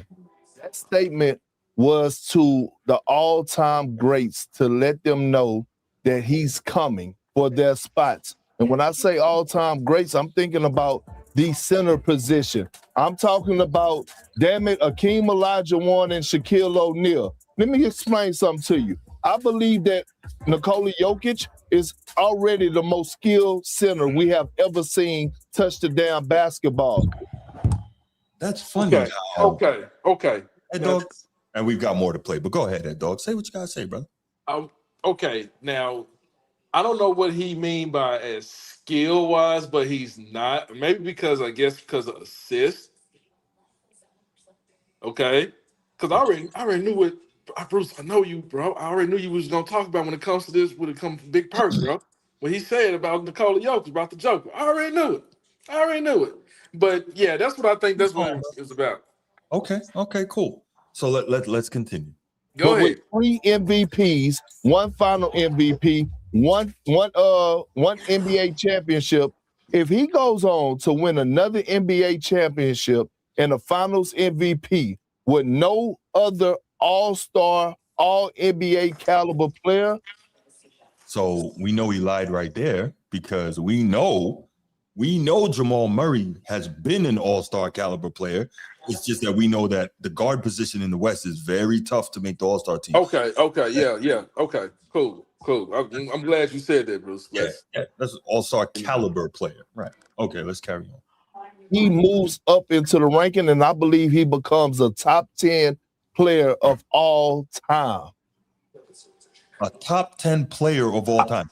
Now, what I talk about when I say overcorrect, right? Because everybody was giving Perk the business pause because, he said that Embiid should have been the MVP. And, as soon as you call somebody a racist, well, they got to run from that one instead of standing on what they said and telling the truth. But, Ed Dog, go ahead. I see you have something to say, brother. I would not consider him as of right now, even with what's going on or before this playoff start, he's not a top 10 center, a top 10 player. Top 10 center, different conversation. Okay. And that's cool. Let me ask you something there, dog. Just like I asked you about the center position, can you think of any top 10 player all time, despite position, that was as poor a defender as Jokic? No. Okay. All right. So we heard what K Perk had to say about putting Jokic in a certain position, right? And remember, anybody who watches this show, Ed Dog knows this. I push back very, very much about the narrative that Jokic is what these people say. What? I know. Yes. Oh, my bad. Well, you got these today kids generation saying that KD or Steph is a top 10 player and they don't play a lick of defense. So So I will say this: KD at his absolute prime, no one was going to call him lockdown. He tried on the defensive end. Steph, bad defender. He did try a little bit. Joker, well, we watched this dude many, many times not give any effort on that end of the floor. That's okay. Yes, I know. He rebounds and gets steals. I know. Right. I get it. You know what I'm saying? I'm just, hey, it's in the defensive column. It is, but when somebody else knocks the ball out and he picks it up, he gets credit for that steal. You know that, right? Okay. I'm just saying, but it is in the defensive column. So there you go. Yeah. All right. So now, as we know, Joker, the Joker got knocked out of the Joker and the Denver Nuggets, got knocked out of the playoffs the other night against a very underhanded Minnesota Timberwolves team. And all of a sudden, you started hearing all these people in the mainstream sports media. You heard Cowherd. You heard Dan Patrick, who like 2 weeks ago was telling us on his show that Joker is the best player in the world. But hey, what do I know? You heard him. You heard Colin Cowherd. You heard all these guys, Nick Wright, Chris Broussard. All of a sudden, they caught the Holy Ghost and they started telling the truth about the Joker's horrendous defense. And I'm wondering what's going on. But that's cool. So remember, we just heard K Perk talk about how great the Joker is and this, that, and the third, right? We did just hear that, right? Just 1 year ago. Right. Okay. So now, the following day on First Take, following the unceremonious removal of the Nuggets by the Vikings football by the Timberwolves, we heard Kendrick Perkins have a totally different tone on TV. Hey, don't pay attention, man. I need you to hear this. A totally different tone. I don't know what he's going. We got to hold him to a level of accountability like we would do, quote unquote, every all-time great. Over the past 3 years, second round exit, second round exit, first round exit. And you're telling me without Anthony Edwards, without Dante, two starters and your best player, you can pull out and go win this series? I want to sit up here and apologize. Shaquille O'Neal, Shaq, I want to apologize to you and tell you I'm sorry. That's one. He apologized to Shaquille O'Neal. Keep going. Kareem Abdul-Jabbar, I want to sit up here and tell you I apologize. I'm sorry. Kareem Abdul-Jabbar, he apologizes. He's sorry. Let's continue. I want to apologize to Hakeem the Dream Olajuwon. He better apologize to Hakeem the Dream Olajuwon. Hakeem your dream. But I glazed though. Like everybody else, when it comes down to disrespecting all-time greats. Disrespect, that dog. Disrespect. The disrespect is going to stop. We were so ready to crown this man and put him ahead of all-time greats because of certain things and numbers that he was putting up in the regular season. I get it. He has one NBA championship. And matter of fact, I don't think Jokic is going to win another NBA championship. To be honest with you. It ain't going to be because of him. Well, what this series it was, he's going to take 50% of this blame for this series. He got exposed. Jaden McDaniels told us publicly, and I know he heard it, that the message and what the game plan was to attack him defensively.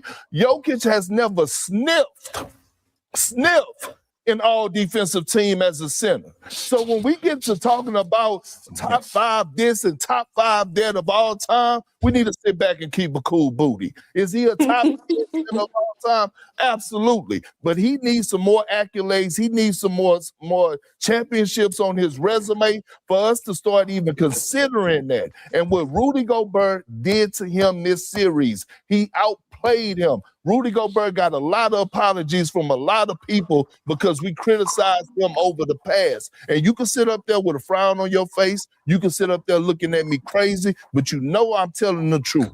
You know I'm telling the truth, and you know we all jumped the gun when we started crowning him as one of the greatest centers to ever play the game of basketball. Let's slow down on that top five conversation. So Bruce, let me say this here. All right, dog. You know, people in the mainstream media love to give hot takes, right? And that was a hot take. Mm-hmm. That was a hot take. That was really a hot take. Boy, hotter than fist grease. Man. Oh, my bad. I ain't even near my mic no more. I had to push it away. Out of them fish grease. Can continue. Yes. Yeah, that was a hot take. And also, man, look, man, Rudy Gobert deserved his flowers for that, man. Sure. He really does. You know what I'm saying? Even though, Joker have gave him the work, pause. He's a 4-time defensive player of the year. Facts. So he did, but man, how could you let this guy, Jaden McDaniel, call all you guys out? He even called out Aaron Gordon. You know what I'm saying? He was wrong on that. He was wrong. And then, I went back and I was watching some of the games this series. I'm like, dang. Joel, I'm like, bro, Bruce, I hate when you're right. I hate to do this. I really hate to do this when it comes to the Joker. Yeah. Bro, I forgot who it was. I think it was Jaden McDaniel going to the back cup, laying it up, and Joker just like, what's up? Go ahead. That was it. No shit. Right. Continue. I was like, God dang it, man. Hey, dog, real talk. It's not that we don't acknowledge, that I don't acknowledge that Joker is great. He is. I want to be clear about that. It's just frustrating to me the places they were trying to put this guy when, like I keep saying, he's the only center of his level of accomplishment and greatness that somehow gets a pass for just watching guys on defense. Like, it's crazy. And it's not even so much that the whole team is bad defenders, like Jaden McDaniel said, but shout out to Mandel Mel. When you got 4 guys playing defense against 5, yeah, they're going to look bad because you got one guy who's not doing anything. Yeah. So that's the bigger problem. It's not that Joker isn't great, because he is. Yeah. Damn, Blue. I know, boy, tearing it up, ain't it? Go ahead, Transform. What you got to say, bro, about what K Perk said, bro? He yelling at Blue. Oh, okay.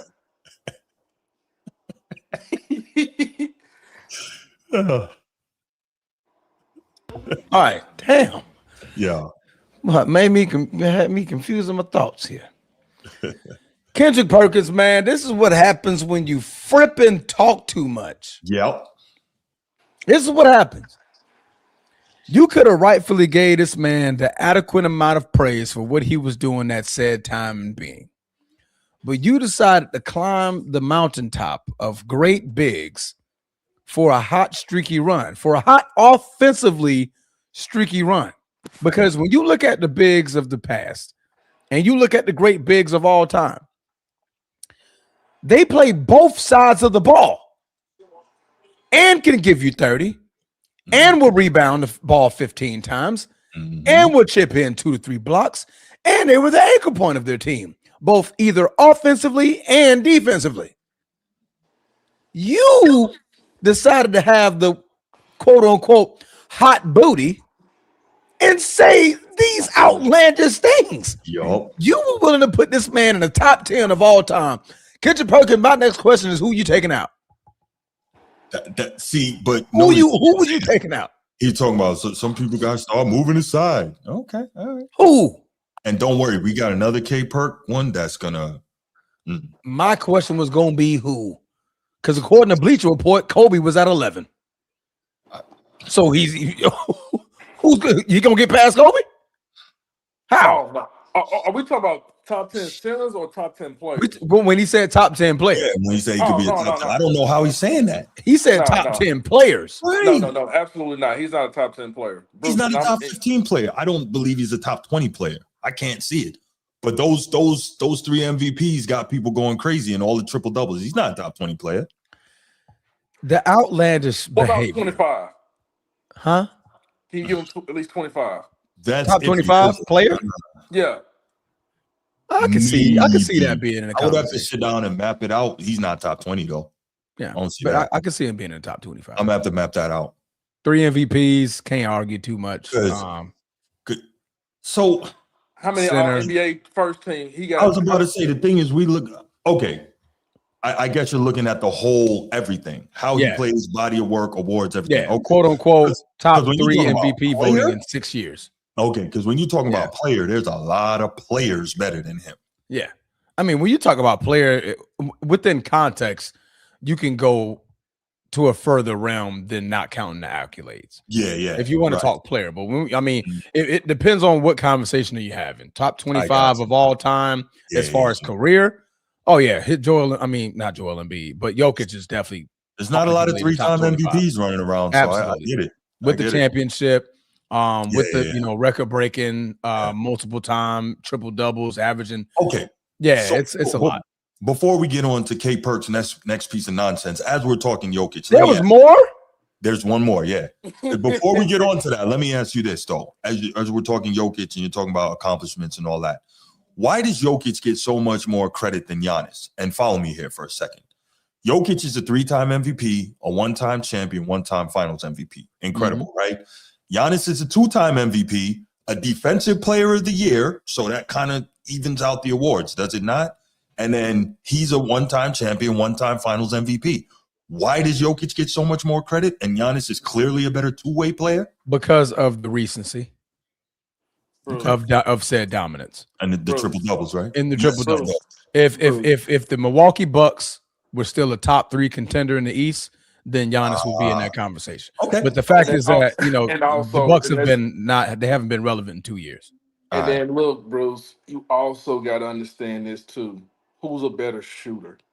Who you trust at the free throw line? Who can get it done when you need to get a bucket? Giannis, look, man, he's more of a run downhill guy, is he not? Giannis, yes, he is. I mean, let's be real. We've seen Giannis choke in certain moments. But we've also seen him in the biggest moment of his life, right? Yeah. Okay. That was in Phoenix, but let's go back. And you know what's so crazy, man? I hear people not talking about when Giannis was the #1 seed and they lost to Miami. And that was He did not want to take that responsibility when it was like few seconds left on the clock and he passed the ball out. So wait a minute. And I'm not trying to. Yeah, do you think he made the right basketball play? Oh my God, Bruce. I'm just asking. It's okay when some people do it. Transformer, am I wrong here? It's cool when they do basketball player.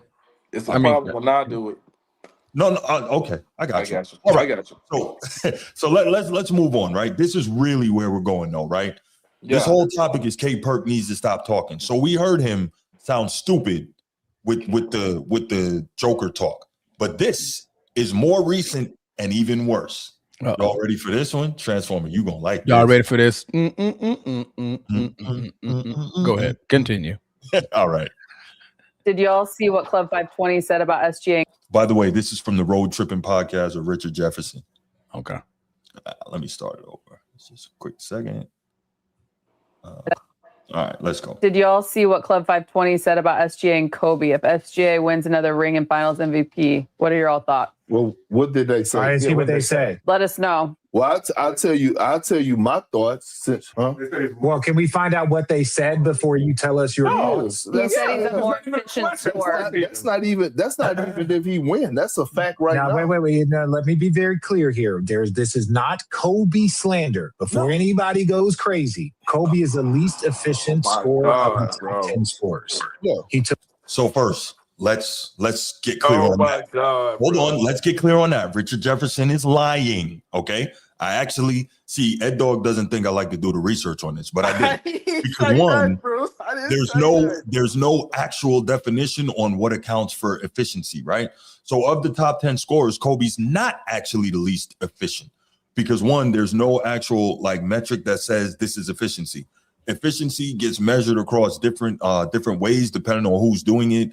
You have metrics like true shooting percentage and all kinds of different stuff. So depending on who is actually doing the math out on the efficiency, it varies. But Kobe is around mid-tier to lower mid-tier in efficiency. He is not the least efficient of all the top 10 volume scorers, which was interesting because we know Allen Iverson is one of the worst. And correct.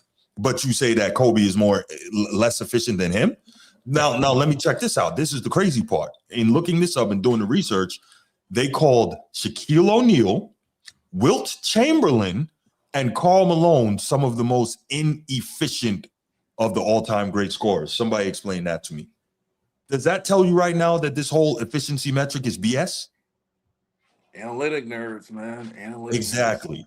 So off top, Richard Jefferson is coming out and he's lying. So see, this is what I talk about when I say I don't understand these people, because I very easily was able to look this up and find out that that's not the case. But he's sitting there on his podcast that's going all over the world, shaping people's opinions with untruths. But let's carry on. More shots, and he shot a lower percentage of all the top 10 scorers. I'm not questioning Kobe's greatness. Shea is like a top 5 efficiency guy. Yeah. And when it comes to guards, he might be number 1 when we talk about efficiency. He's up there with MJ shooting 50 plus. So all that is great. And yes, Shea is super efficient. Let's also be real and keep account of the defensive rules that are being played with now. Like, we have to take that into account. The hand checking, the physicality. We know what type of era Kobe played in terms of defense and pace and slow and dead ball and all that. We know what type of era Michael Jordan played in. So we have to take all that into account. Doesn't mean SGA is not great, because he is. But I didn't like that, and that was just the start. But we'll continue, and then Perk is really going to get out of hand. Their games were different. I'm not criticizing Kobe before the Kobe fans get in here and go crazy. I'm merely communicating. Shea is one of the most efficient players we've seen in NBA history. So that's not even that much of a hot take. That's just using statistics. Well, I'll give you a hot take before we move on. But see, you rocking back, and you might agree with me. I probably will. Speaking of fucking SGA, if he duplicates what he did last year, meaning if he win MVP, which he's probably going to win, another championship and finals MVP, somebody in that top 10 greatest of all time. I knew you were going to say that. Move the fuck aside. Absolutely not. And I'm jumping off the porch early. Absolutely not. I'm jumping off the porch early. That's the hill you're going to die on. So, bro, doesn't this sound just like what he just said about the Joker, though? Yes. Okay. But see, okay, you got the next topic about SGA. I'm gonna say what I'm gonna say yeah, about good. SGA. But who is you taking out though? I mean, that's what I always You're taking out nobody. Thank you. You can't just be putting guys. Prisoner of the moment is an actual reality. Yes. Prisoner of the flipping moment. DJ Khaled, keep going. He's doing it to himself again, having a very hot booty, quote unquote, what he said. He said it. Again. So just in 3 to 4 years, you could be wrong again. Mm-hmm. You're looking more like, what's that, Cowherd? Mm-hmm. Saying a bunch of stuff in the past, talking about the future, and you're just crazy amount of wrong. Just stop. Just say the man is a great player. It's okay to say he's a great player. The man is balling out of control. He's in a lane of his own right now. You can say something like that. He's in a lane of his own. Right now. You don't have to put this man in the top 10 category already. No. Yeah, I can't. When did we start doing? When has the recency bias thing become so hard that we pass by 75 years of basketball and just insert folks into the top 10 because of 2 funky ass years? Right. How? And again, that's not taking anything away from what SGA is doing. Balling.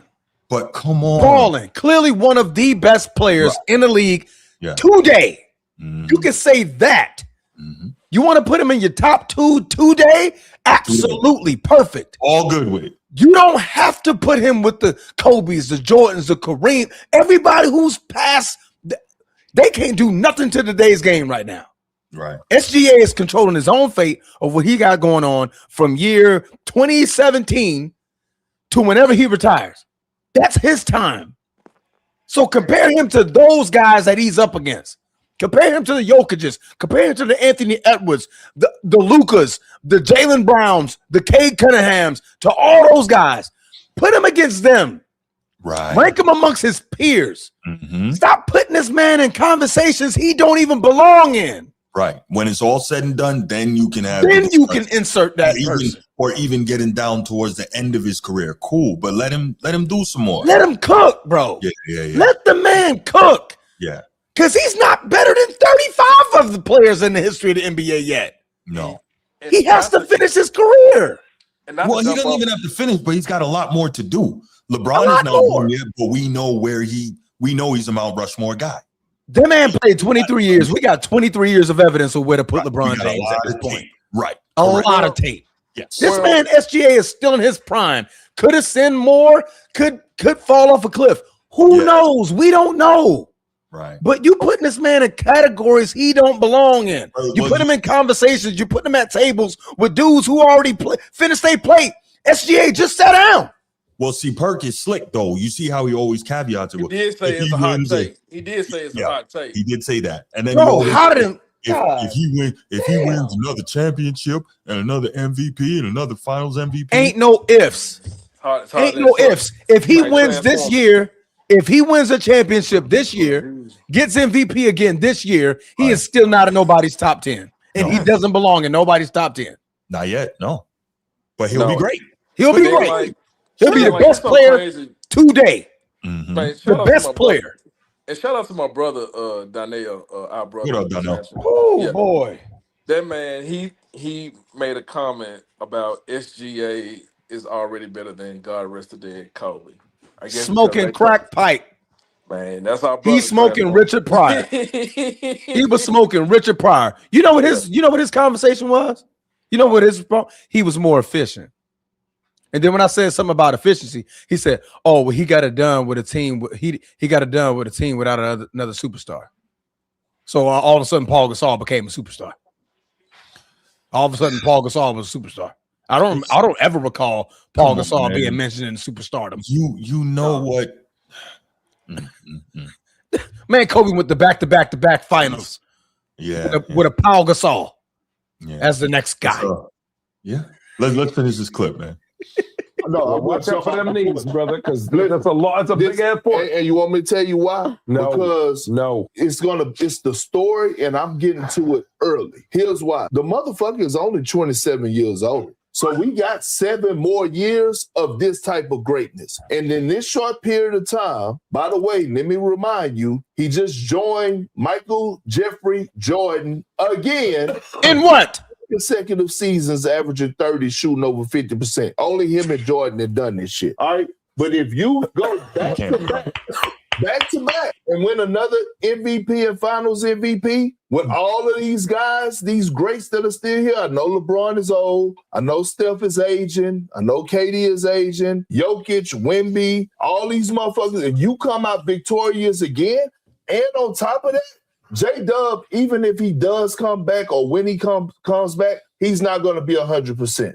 So if you go back to back in a time where we haven't had a fucking back-to-back champion since Moby Dick was a fucking goldfish, and you do it in this fashion, I don't want to hear shit. Somebody in that top 10, step aside. Step aside. Wow. Step aside. First of all, we want to apologize for all the cursing and the profanity. Yeah, I'm sorry. I'm gonna keep it out, y'all. I apologize for that. My man was dropping them bombs quick. Yeah, he was. Bombs over Baghdad.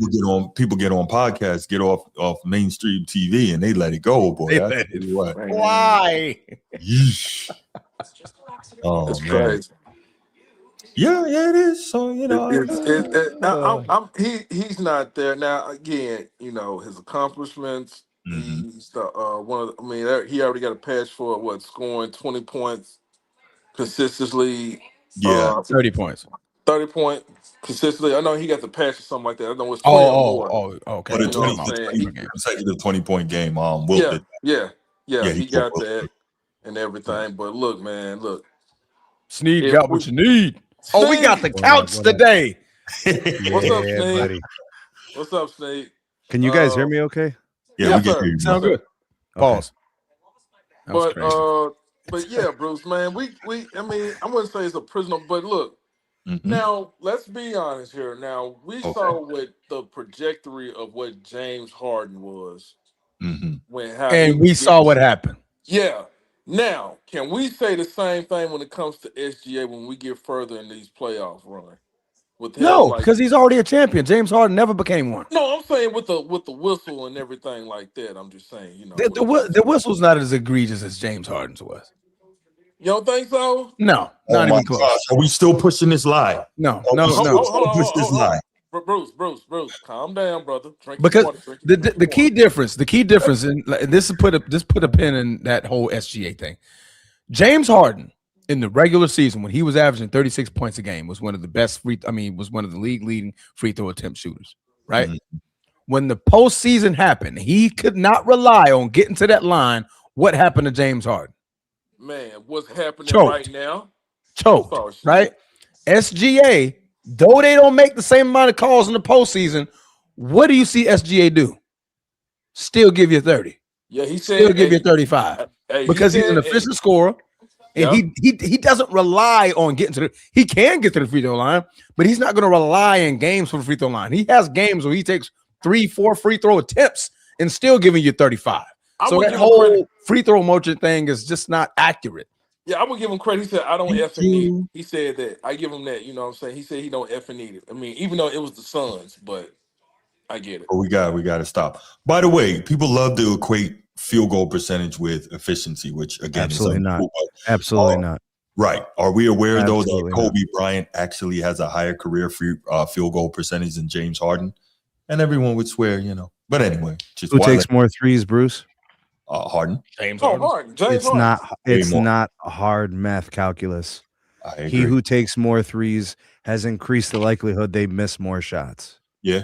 Unless he's Steph Curry, but he's a better career 3-point shooter than Kobe. But how many guys are actually accurate with volume? It's only a few guys. Yeah, it's like it was just the principle for me that this whole efficiency thing is BS, man. It really is. But yeah, so my whole point in this topic, y'all, was it's really frustrating to me how disingenuous so many members of the sports media are, especially the mainstream sports media, because they get up there and they just say these things and there's no reason to say them. And clearly they're saying things to get people like me and you guys to get on the show and discuss it, or they say things to get the clicks. We all know the term clickbait. Check us out, Bruce. Yeah, check us out, man.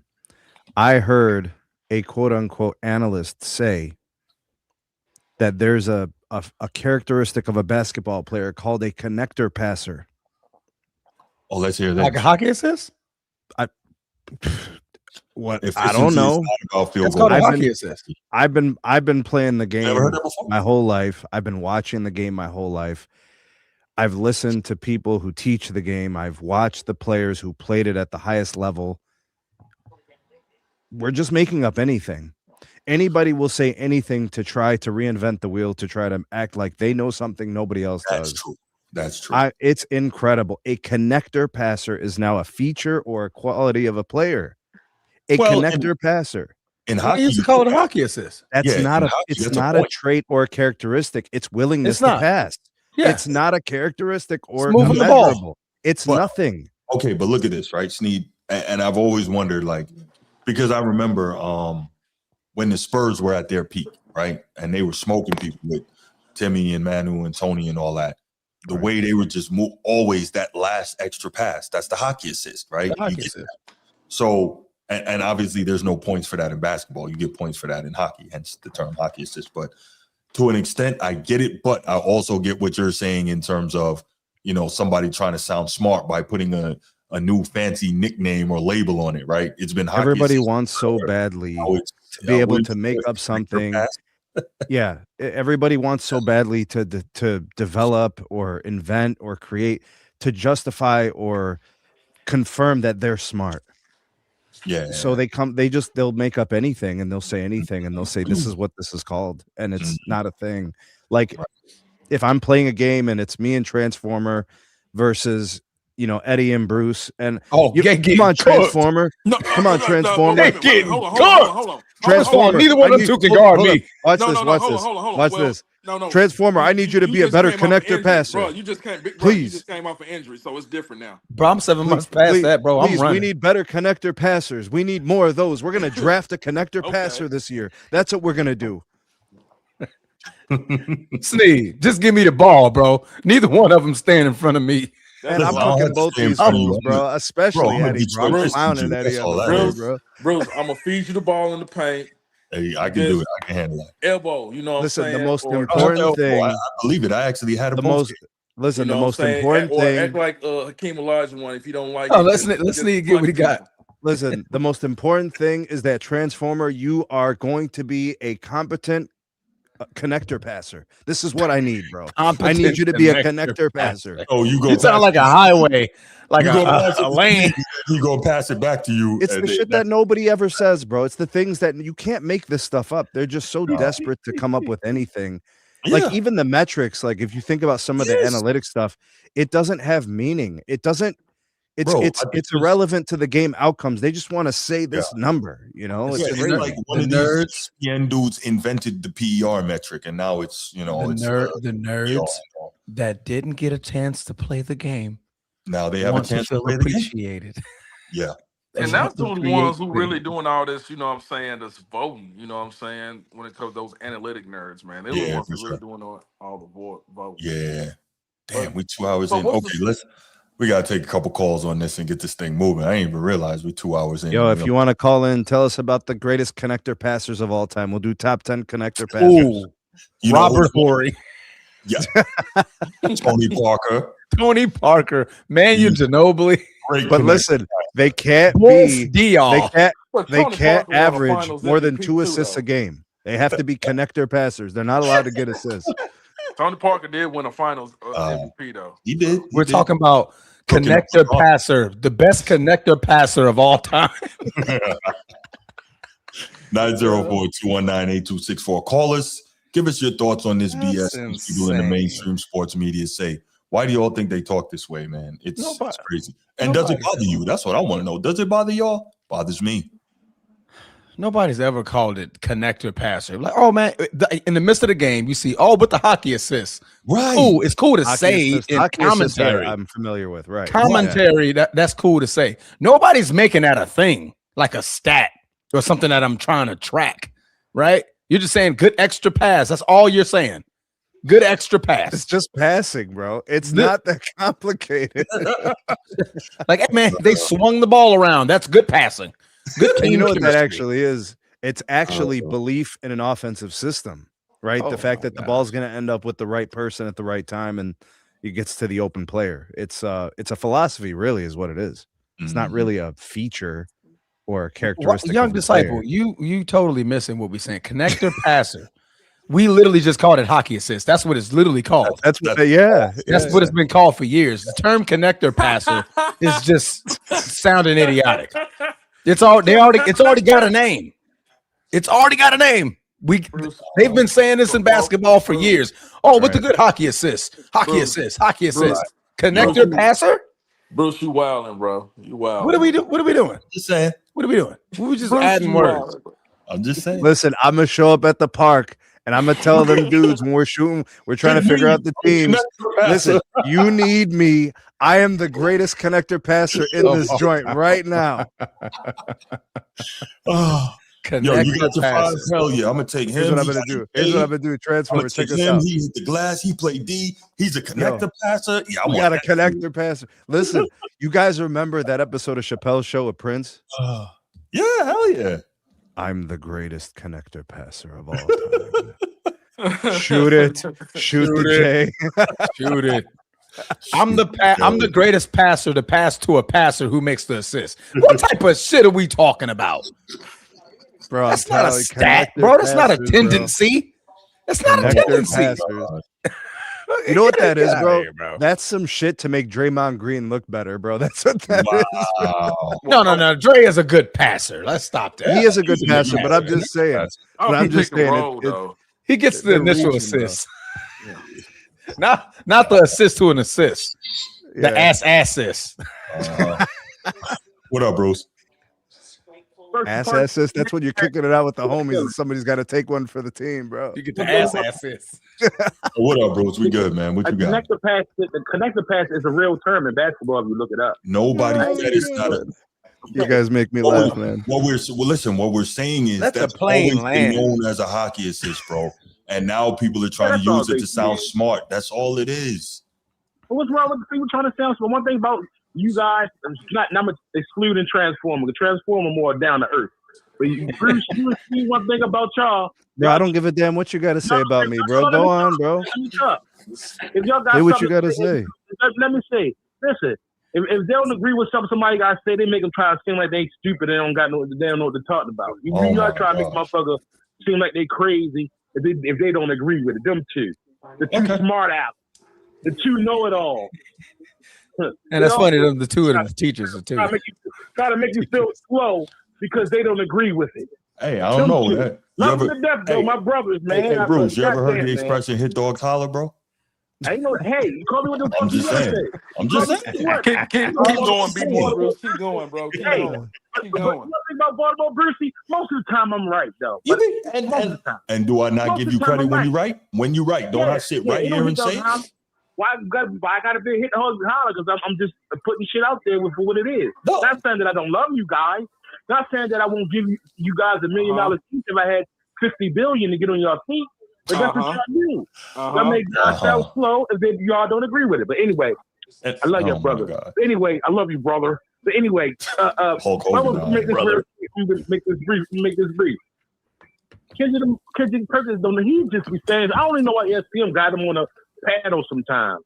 Because he say some of the stupidest stuff in the world. He contradicts himself all the time. Mm-hmm. He put people on pedestals that don't belong in. And he kisses LeBron hind pot as much as any goddamn body. Like earlier this year when LeBron supposedly had quote unquote cut him off, he basically went out his way to get back in good relationship with LeBron. I don't like guys like that. That's true. You did do that. What you gonna cut me off for? Because I had an opinion about you that I didn't like. Mm-hmm. Okay, cool. But you're the only one who can't take criticism from your. Anyone who can't take criticism from their friends and they take it the wrong way is soft to me. Mm-hmm. You want your friends to tell you the truth. You want your friends to critique you. Go ahead, bro. Baltimore Bruce, not to jump off topic. Yes, so how did you feel about when Charles Barkley and MJ friendship, they getting back? You already know about how I feel about that. They needed to discuss that 1,000 times. Cousin Eddie, he was a chump for that. But they took him out there 20 years, for 15, 16 years to get over it. He held that grudge all that time. Yeah. Because his friend Charles Barkley told him the truth. Instead of taking his advice or whatever he said with the ground, it might hurt. Hey, Bruce say things to me that hurt me sometimes. Not to the point where as though I'm going to cry and nothing, but like, it's thing. This is about Lamar, then you do kind of. So I hold him accountable. Do I trip about it? Do I be like, I'm not going to talk to him anymore? You know what I mean? You know what I mean? No. When your friends say stuff, that's truth, that sting a little, just take it what it is and fuck it up as a man. A Kendrick person don't know what he's talking about. He's just a big contradiction. When he was playing, he was nothing but a screen guy, setting screens and stuff like that. He was a bully for OKC those years. I think he was on that Celtics championship team that year. Yo, you see Steve's label? CEO of Get the Fuck Out of Here. Was Kendrick Perkins on that team with KG in there? I think he was. Yeah, he was. With KG. Yeah, Celtics team. They won the championship. Yeah. Transformer remembers. Trust me, I do, sadly. Other than that, man, Kendrick Perkins needs to shut up. I mean, I don't try to knock nobody for what they job or what they say, but he needs to go if we keep with the damn bullshit rhetoric. You put motherfuckers on pedestal they don't belong on, man. It's just, I don't know. It sounds like a little bit jock riding to me, Paul. I don't know. That's what moves the ticket at ESPN. ESPN been a little bit shaky lately with their opinions and shit. But they the powerhouse, so they can say what they want to say. Mm-hmm. They ain't gonna never go nowhere. They got the clout. They got the cachet. So I don't know, man. Mm-hmm. I don't know. But other than that, man, I hit y'all boys on the next topic. All right, no doubt, man. Appreciate the call. All right.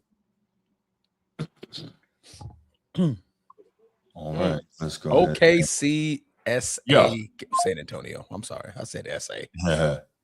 You want to take this, man? Pause. Whoa. Do you want to lead this topic, bro? That was bad. All right, I will lead off this topic, and then, all right. So we have the Western Conference semifinals are now set. OKC Thunder will play Transformers Los Angeles Lakers, and the San Antonio Spurs will play the badly depleted Minnesota Timberwolves. And so this will probably be a short topic, but I guess the question here is, and I really wanted to get thoughts from you guys on this, is do you kind of pretty much feel like the Western Conference Finals, the collision OKC and San Antonio is pretty much a foregone conclusion? Correct. Okay. Tell me a little bit. Stevie Wonder, Helen Keller, Ray Charles. They can see it, hear it, smell it, taste it. And they all dead and gone. What's up, Stevie Wonder? Stevie Wonder's still here. Stevie Wonder's still alive. Still here. He's still here. I correct myself. Hold on. See, right? Give me a minute. You know Stevie Wonder can see, right? He definitely can see. He's been lying to us for about 70 years. I know you saw that video where the thing fell down and my man just caught that. Yeah, I was wow. My daughter showed it to me. I was like, Stevie somebody blew him a kiss in the crowd, and he blew it right back. How'd you know? Really? How'd you know? He can see. I can see. You can see he was lying to us all these years. Still one hell of a performer, one hell of an artist. But God dang, you ain't lying to us. But anyway, anybody can see it. I mean, my Lakers, they don't stand a chance. It's going to take some. Now with the injury, we don't know what's going on with Jalen Williams. Is there a possibility we can steal a game or two? Yeah, but with the total of the team and what they have at their repertoire, we just don't stand a chance. Offensively, defensively. I mean, we seen what happened in the regular season, but it's the regular season. Might get hurt again real quick, but that's gonna take a little. I'll get to this the San Antonio Spurs in a minute. But it's just a horrible matchup. Youth, size, speed, agility, all of that. They just gonna run my poor 41-year-old out of the gym. That's my opinion. When it comes to the San Antonio Spurs and the Minnesota Vikings. Timberwolves. I know. I did it too. Boy, y'all really thinking about football already. It needs to start already. Come on, man. You know how it is on this show. Hey, man, I need some football in my life, man. But when it comes to the Minnesota Timberwolves, yeah, honestly, they can have some games without Victor Wembanyama, and I'm gonna still pick the Spurs. This team of young guys, of Dylan Harper, of Castle, Vassell, them boys, man. Their future all of them are all-stars, will be all-stars. I like it. 2 of them may be superstars in the making. Castle already an all-star? Did Castle make the all-star team?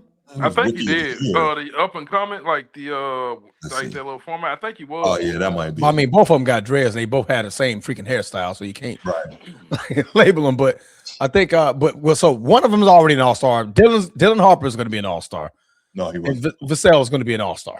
They could be. They are bona fide number 2s on any team you can put them on besides the Spurs. Yeah, I can see because they're battling each other, right? But Victor Wembanyama being in that game, man, he's a game-altering player. To me, not counting the MVP, that's the best player in the league. Wembanyama.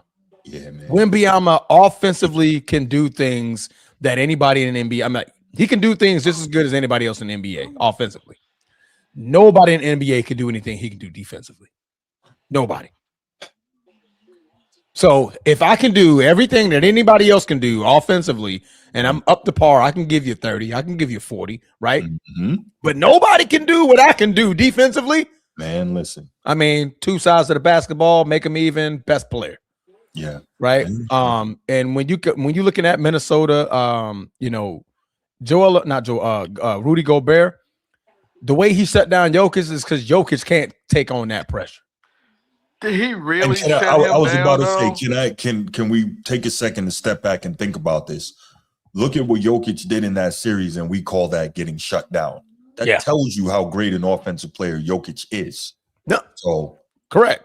What Ed Dog is saying is right on point. Because for anybody else, that's still a really, really good series. So Ed Dog is on point with that. Yeah, but when Wemby's he's gonna cook. He's gonna cook. And without Anthony Edwards possibly coming back game 3, game 4, you got nobody that can give you any type of interior presence offensively. Y'all ain't going in there.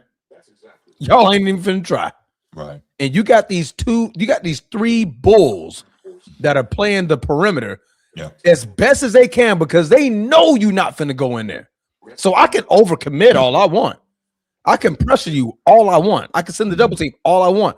Try to run that screen and roll if you want to. Where you rolling to? You better roll it to a 20-footer because you're not rolling it anywhere within 15 feet.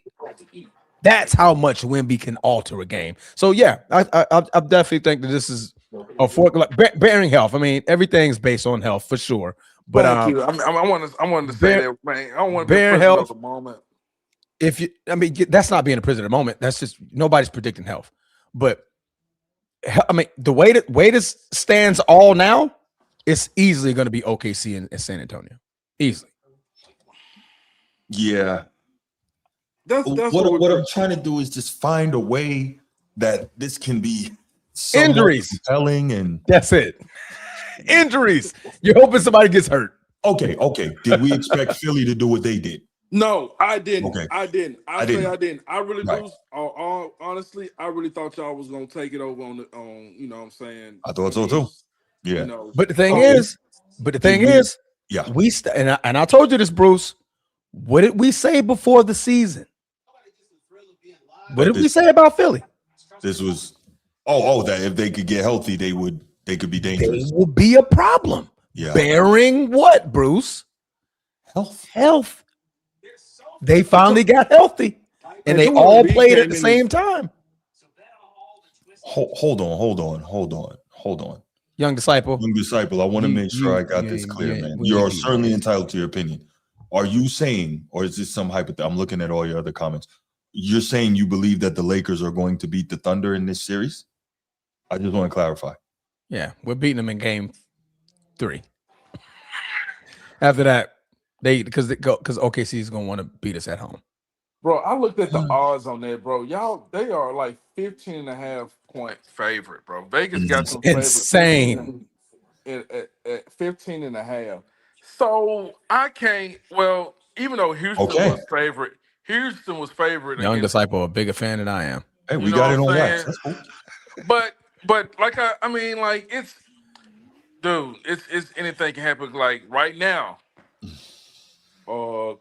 Sneed, you my boy. You know, 4 flats in the Cadillac, bro. I don't know. That's gonna be on the last topic. You know what I'm saying? The spare. Yeah. You mean, hey, even the spare, bro. I don't know what's going on with Cleveland. I swear to God, I don't even have it on, bro. Yeah, it's insane, dog. Like the thing about you talking about the Cavs versus Raptors, the series? Yes. Yeah, man. It's Donovan Mitchell is playing poorly. James Harden is playing poorly. So those are your two best playing poorly in the playoffs. Huh. Who could have imagined that? Right. So you're talking about your two most important offensive players. Mm-hmm. I would say that Evan Mobley in some ways has regressed a little bit. Mm-hmm. With James Harden, Jalen Tyson basically has no role anymore, who is developing all season long, gets no role. Sam Merrill's inconsistent. Dean Wade is inconsistent. And Jared Allen makes great defensive plays here and there, right? But collectively as a team, they don't defend the perimeter well. They don't have a good free-flowing offense, right? It's very player-dependent. Like it's James Harden dependent. It's Donovan Mitchell dependent. It doesn't have like a process. It's kind of just like if they're not able to get a shot off, then they're passing it off to some inconsistent player. Anyways, it's too much talent to be this inconsistent. So they're going to probably blow this thing up in the offseason. You're going to see a couple guys get moved. You're going to see a reconstruction of the roster, and you're probably going to see a coaching change. I'm not the type of guy who wants a new coach every season. I just know what I see, and it's not working. And you know what?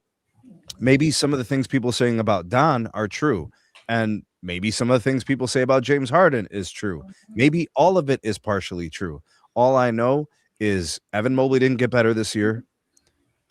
He actually regressed a little bit, if you ask me. Exactly. And that's kind of my point. So you should have been focusing on his development. In my opinion, he probably needs to be a 1A and a 1B with whoever with the other best player on the Cavs is, but he's not. So Sneed, let me ask you this. Who's the better defensive player, Jared Allen or Evan Mobley?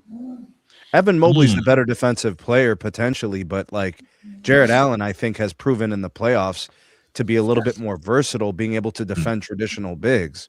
Yeah. I think Jared Allen has better instinct. I think Evan Mobley is more athletic, right? Because of better shooter. I get better shooter and everything like that, you know. Well, just from the defensive side, like Jared Allen is more of a traditional defender. Meanwhile, I think Evan Mobley, because he's athletic, he gets to make up for his errors. Let's say he bites a little bit on a pump fake. He can still recover and block it. Jared Allen's going to have a hard time getting back to that recovery. You know, it's but anyways, the Cavs are jacked up. The Cavs are, even if they were to win the game tonight, I think they're down by 10, bro. Even if they were to win down by 8. Yeah, even if they win tonight, I'm not going to pick them in a series against the Pistons. The Pistons will beat them up all series long. All series long. And with that being said, Donovan Mitchell struggled against the Pistons. He struggled. And he struggled against the Raptors too. So, well, the Raptors are proving that they belong, and the Cavs are proving that they don't. You know what I'm saying? That's what's happening right now.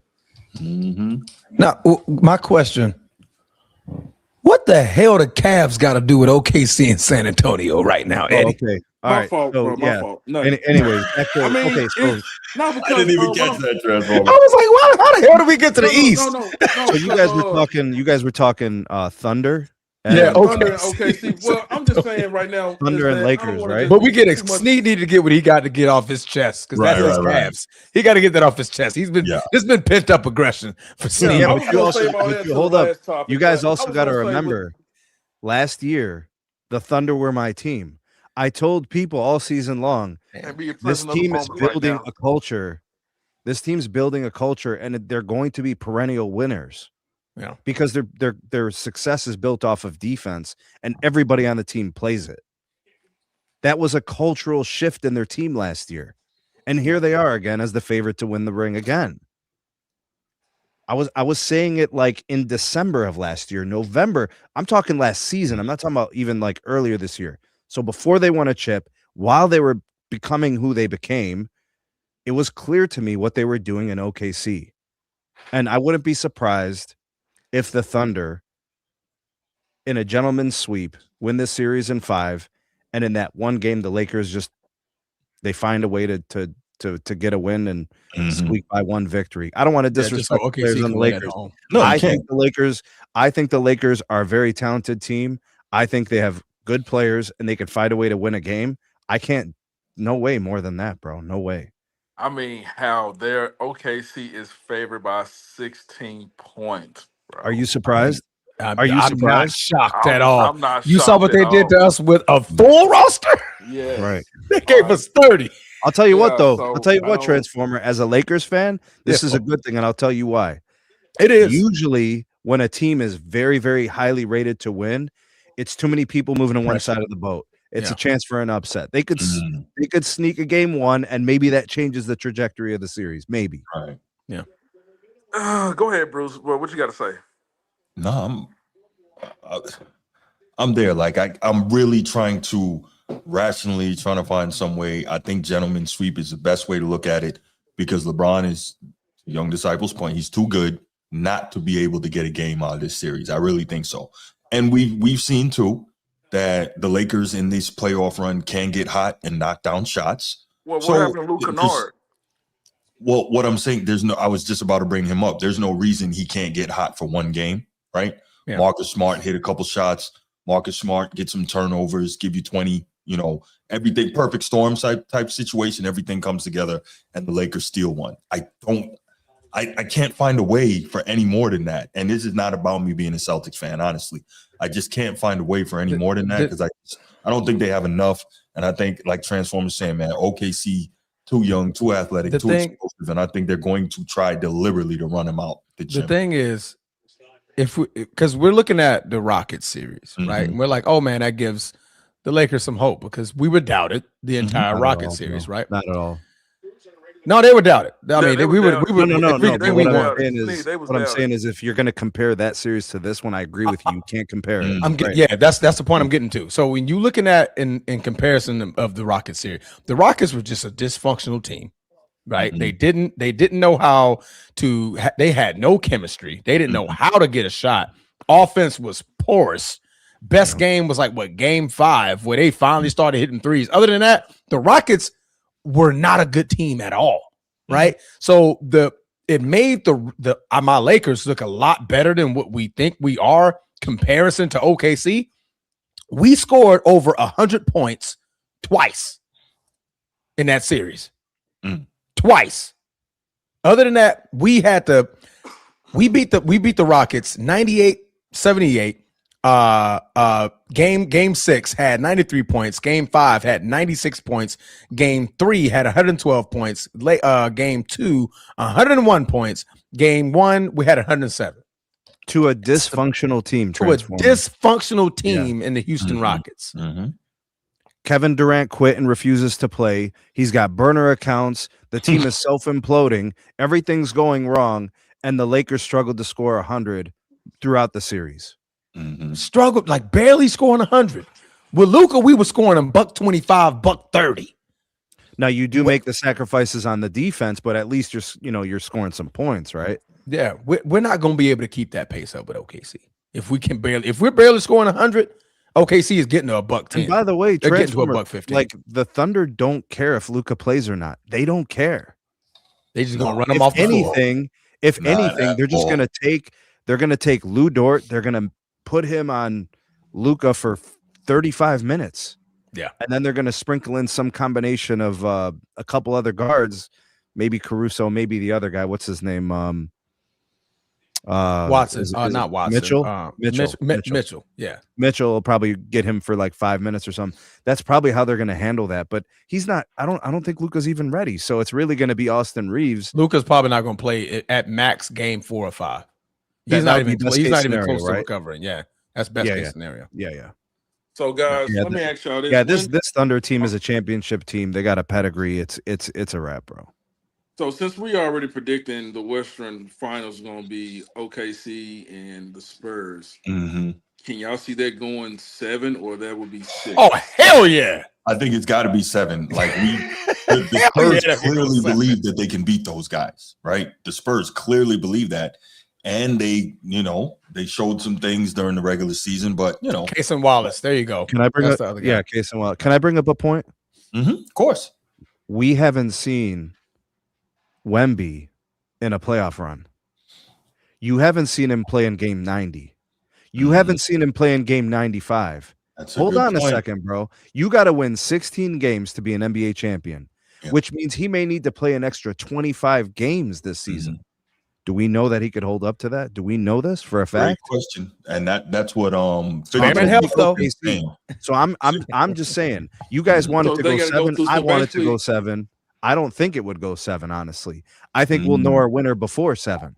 So they haven't gone through their lumps yet. That's what you're saying, Sneed. They got to go through their lumps. They got to. Well, I mean, that's part of it. It's absolutely part of it. But what I'm saying is we haven't seen Wemby make a deep playoff run yet and hold up physically. Yeah. Bro, listen, he's incredible. You got all the greats talking about how he's the most unique player and he's probably going to be the best ever. Okay, I get it, bro. And then real life happens. No. And then real life freaking happens. Right. I know, bro. I know how this shit goes, man. I'm 42 years old. How long we've been watching hoops? We know. Look at Joel Embiid. Look, right now, everybody thinks Joel Embiid is about to win the championship. I'm telling you, in a week, his knee could swell up to the size of a balloon, and we won't see him the rest of the time. Topic, I'm just saying, bro. I know how these things go. Everybody rides cloud 9 in a player and a team, and then life happens. Do you think? And then we'll open up the phone lines and then we'll move on. But do you think that knowing that, like, obviously when you're in the playoffs, a team wants to get the opponent out of there as quickly as possible. But do you think that knowing Wemby's health is a concern, the Spurs are even more motivated to end these series as quickly as possible? How do you dictate ending the Thunder quickly? Who says that? Well, you don't, but you lean on the fact that what did we beat these guys 4 out of 5 times in the regular season? Yeah. So you lean on that. It doesn't mean anything. 4 out of 5, and they could have beat them. They could have beat them 9 out of 10 times. They could beat them 9 out of 10 times. Sneed, I'm not saying that. What I'm saying is, you asked me, how do you dictate that? And I'm saying you can't dictate it, but the Spurs are going to lean on, we know we can beat these guys if we go out and play our game. If the Spurs go out and win game one, that's a lot of momentum that they about to that's going to be a crazy amount of momentum. It is a lot of now momentum. You're psychologically getting back to what you're saying, Bruce.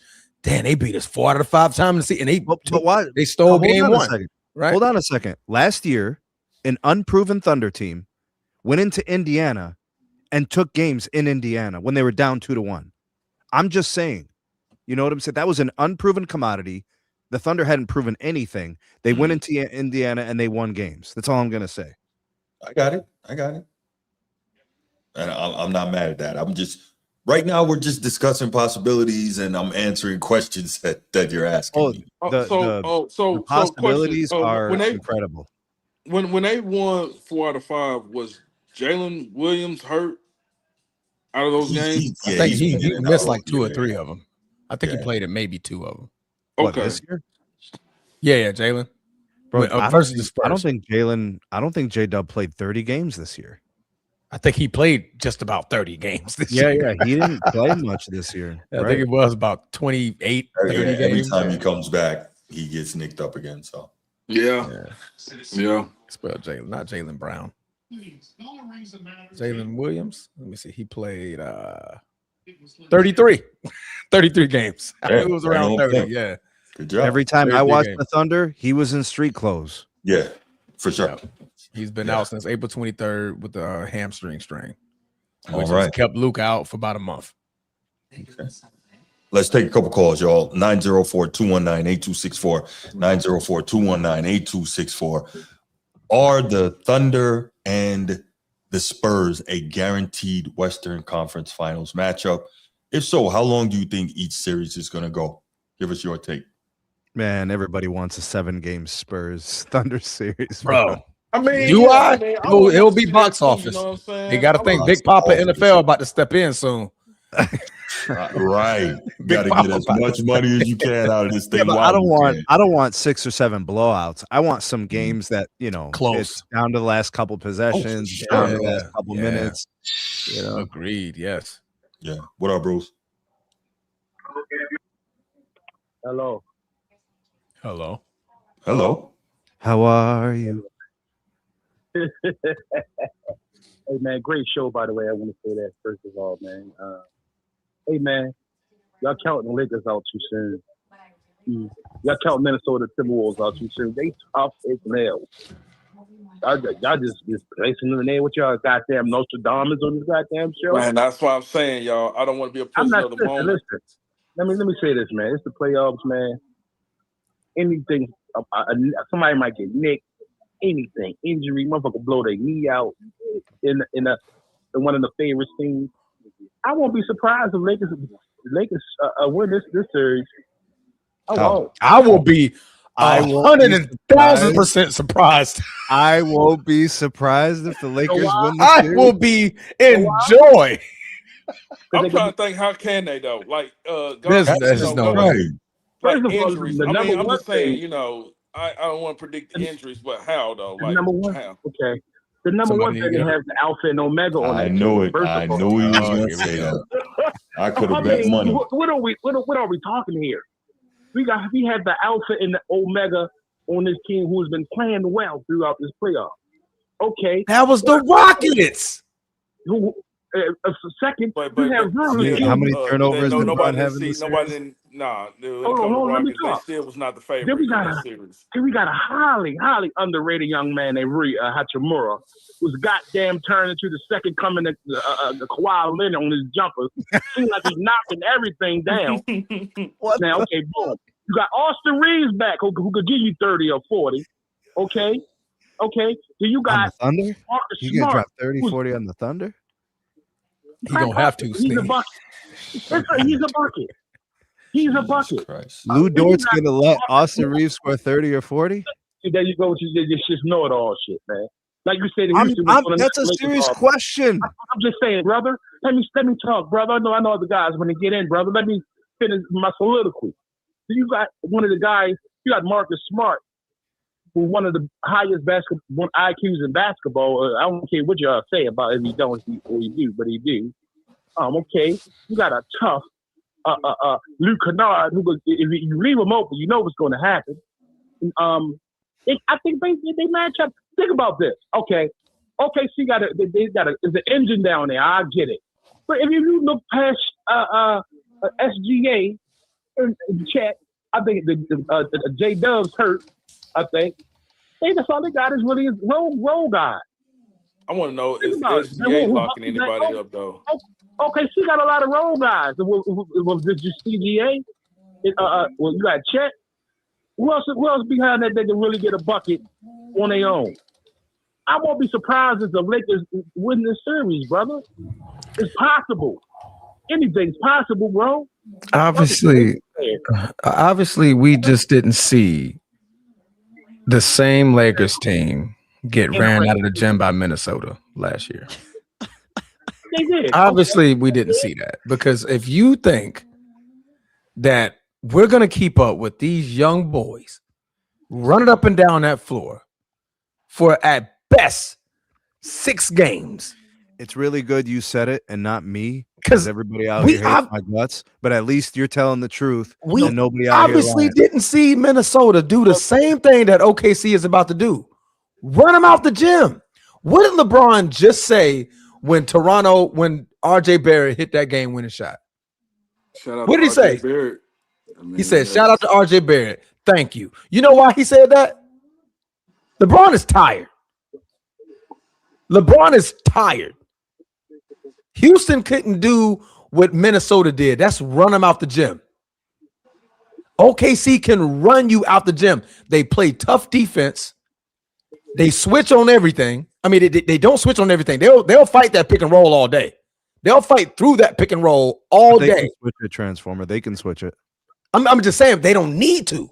No, they don't need to, but they can switch it. They can switch guys, but they don't need to. Right. So they're going to pressure these guys all game long. LeBron was tired by game 4. Physically, you can watch the game. LeBron James was winded in game 4. In the first half of game. Brother, of course you'll be winning if you playing 45 fucking minutes straight. He's going to have to pull it against OKC. That's not changing this series. It's going to get worse. That's not going to change it. Now that Austin Reeves back, he's going to take some of that off of him. Some of that. Austin Reeves played at the end of the last series. It didn't change the outcome. That's what I'm of course. I mean, he's going to play that. He's going to play that much in the playoffs, brother. But still, if LeBron needs to take a seat, I think Austin Reeves can get you a bucket with LeBron on it, get you buckets with Roy, get you buckets while LeBron's on the bench. But let me just land the plane on this OKC SA. I got the Spurs beating it's gonna be a 4-2 series. They go knock against Minnesota. They got their number. They match up with them perfectly. Where's Antonio weakness? They got young dogs on their team. They got young budding superstars on their team. That could be the killer. That could be that could be what kills them. Inexperience. Yeah. The inexperience. Yeah. They ain't been through their lumps yet. Well, how they listen? How they playing? Bruce, right nobody's now, going to argue your point. Bruce, nobody's going to argue your point. Your point's fine. The San Antonio matchup thing is real. You're right. But the inexperience is also a factor too. Brother, we shall see. Good pass. Good connector passer. God damn, bro. The connecting passing. That was a good connecting pass. Raise up the level with the connecting passing. This series is going to be so easy. On the day of the Sabbath, raise up the connections. It's going to be a 4-2 series, brother. Easy. If San Antonio get past Minnesota. I thought the boys did next. All right, man. All right. While we're here, while Young Disciple asks that Bruce asked this question, but who's guarding LeBron? Y'all want to answer it for him? Yeah. Anybody. It's going to be a mix of guys. It's all defense. They're going to be throwing a whole bunch of different bodies. It's going to be a mix of guys. Yeah, it's just not going to be Chet Holmgren. That's it. Cason Wallace, that's the only Lou one. Dort, yeah, it'll be anybody else. Yeah, I think Lou Dort is going to be on Austin if he starts. 100%. Caruso coming off of the bench. Yeah, they're gonna throw bodies at him. That's how you do it. Not saying that they're going to stop him. Like LeBron's going to get buckets, right? Like he's just that great. This not deny his greatness, but they're going to make it so tough for him that again he's going to get winded, and when he gets winded, that's when we get a lazy Bron that turns over the ball a lot because he's tired. He's going to be tired. We saw it last series against the Houston Rockets. Yeah, against the Rockets, game 4 and 5, he was exhausted. They were, the coaching staff is going to have to really micromanage the minutes so that you get the best version of Bron at certain segments of the game. Absolutely. Oh, come on, Donovan Mitchell. What are you doing? Tie ball game, Cleveland tied with Toronto 49-49. Nice little run at the end. Big buckets. Speaking of big buckets. Bruce, you going to the next topic, the Eastern Conference? Yeah, we're about to right now. Transformer was, he wrapped up. Chet Holmgren is runner-up for Defensive Player of the Year. Casey Wallace, top 7 in Defensive Player of the Year voting. That's cool. Yeah. But Lou Dort is the strongest. He's their guy, right? And Caruso is probably the most seasoned player. He's seen it all.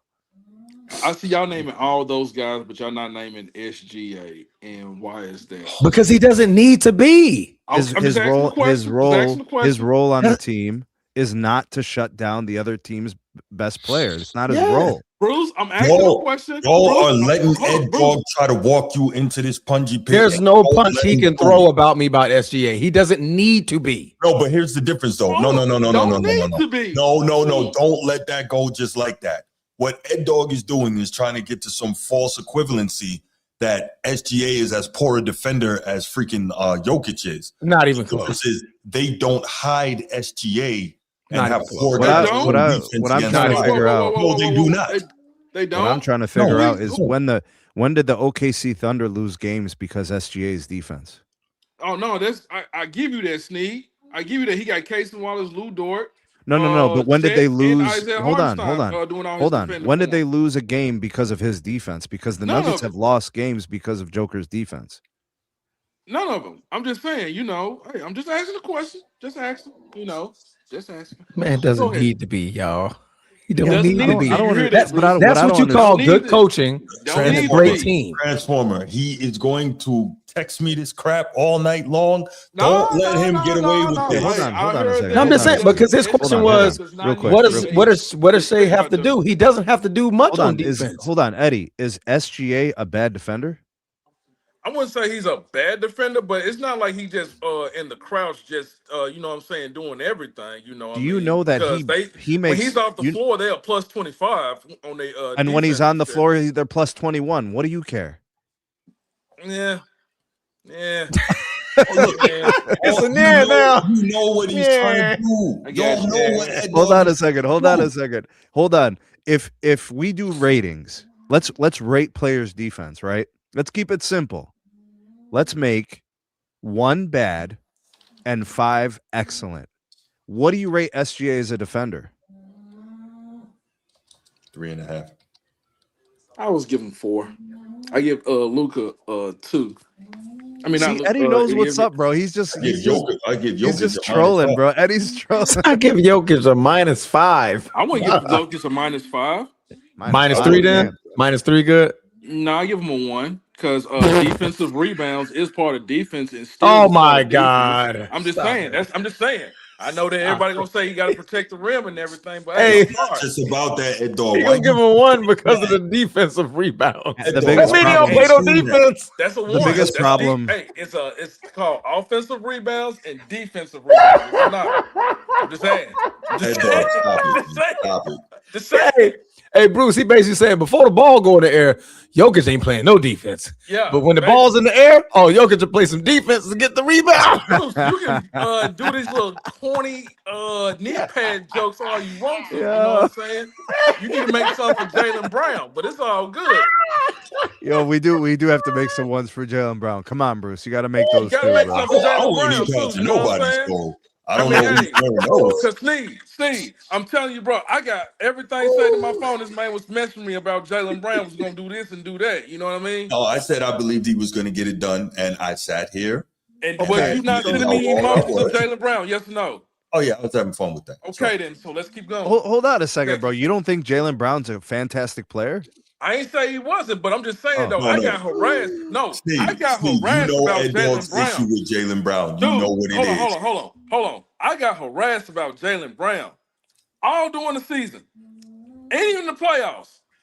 Hey, dog. Yesterday, Did you not call me? Wait a minute. I hate to admit it, bro. I think I have Jaylen Brown as number 2 for MVP. Steve asked me a question.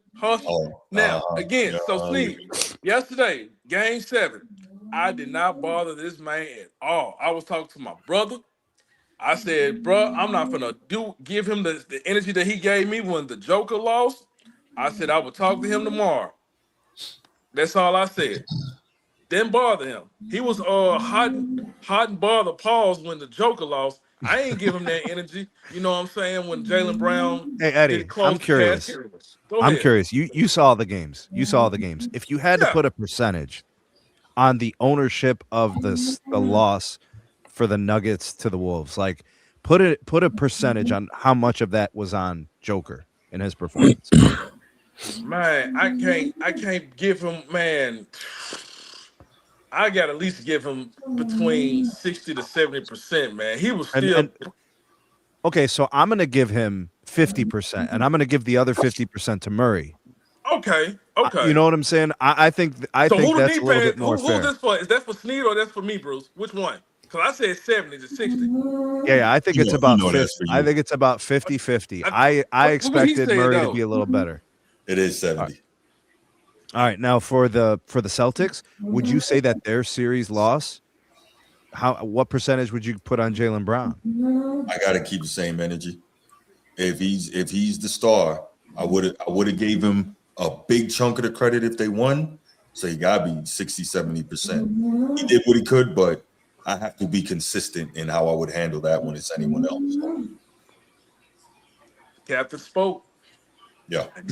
Eddie, you don't want to say nothing? Come on, bro. So we can close this topic, y'all. Yes, I just want to. I'm gonna put a pin on this OKC thing because obviously somebody thinks that I'm not a fan because I'm not excited. I am excited that the Lakers. I'm excited that the Lakers made it to the second round. But what I am, sir, is that I'm not delusional. Right. I'm also not a delusional fan, right? I'm going to call a spade. I'm not going to start being delusional because we made it to the second round and we're battling the champions. Now, here's some things that I want people to know. Defensive rating of 107.7. That is the first in the NBA. Net rating 11.1. That is the first in the NBA. Opponents' points allowed per game. They rank second in the NBA. Come on now. Come on. We barely scored 100 against the Rockets. And it's going to be tough sledding, bro. It's going to be tough sledding. Transformer. Right there. I want you to tell me, Transformer, first half of game 1 between the Lakers and the Thunder, how many 10-0 runs are going to happen in the first half? Oh, by OKC? Yes. Oh, at least 3. That's what I'm saying, bro. And then the Lakers are going to hold on. The Lakers will make a couple nice runs too. They'll get back in it. I'm just saying that shit's going to happen. They do that to every team. It's not unique. Yeah. Them boys are hounds, man.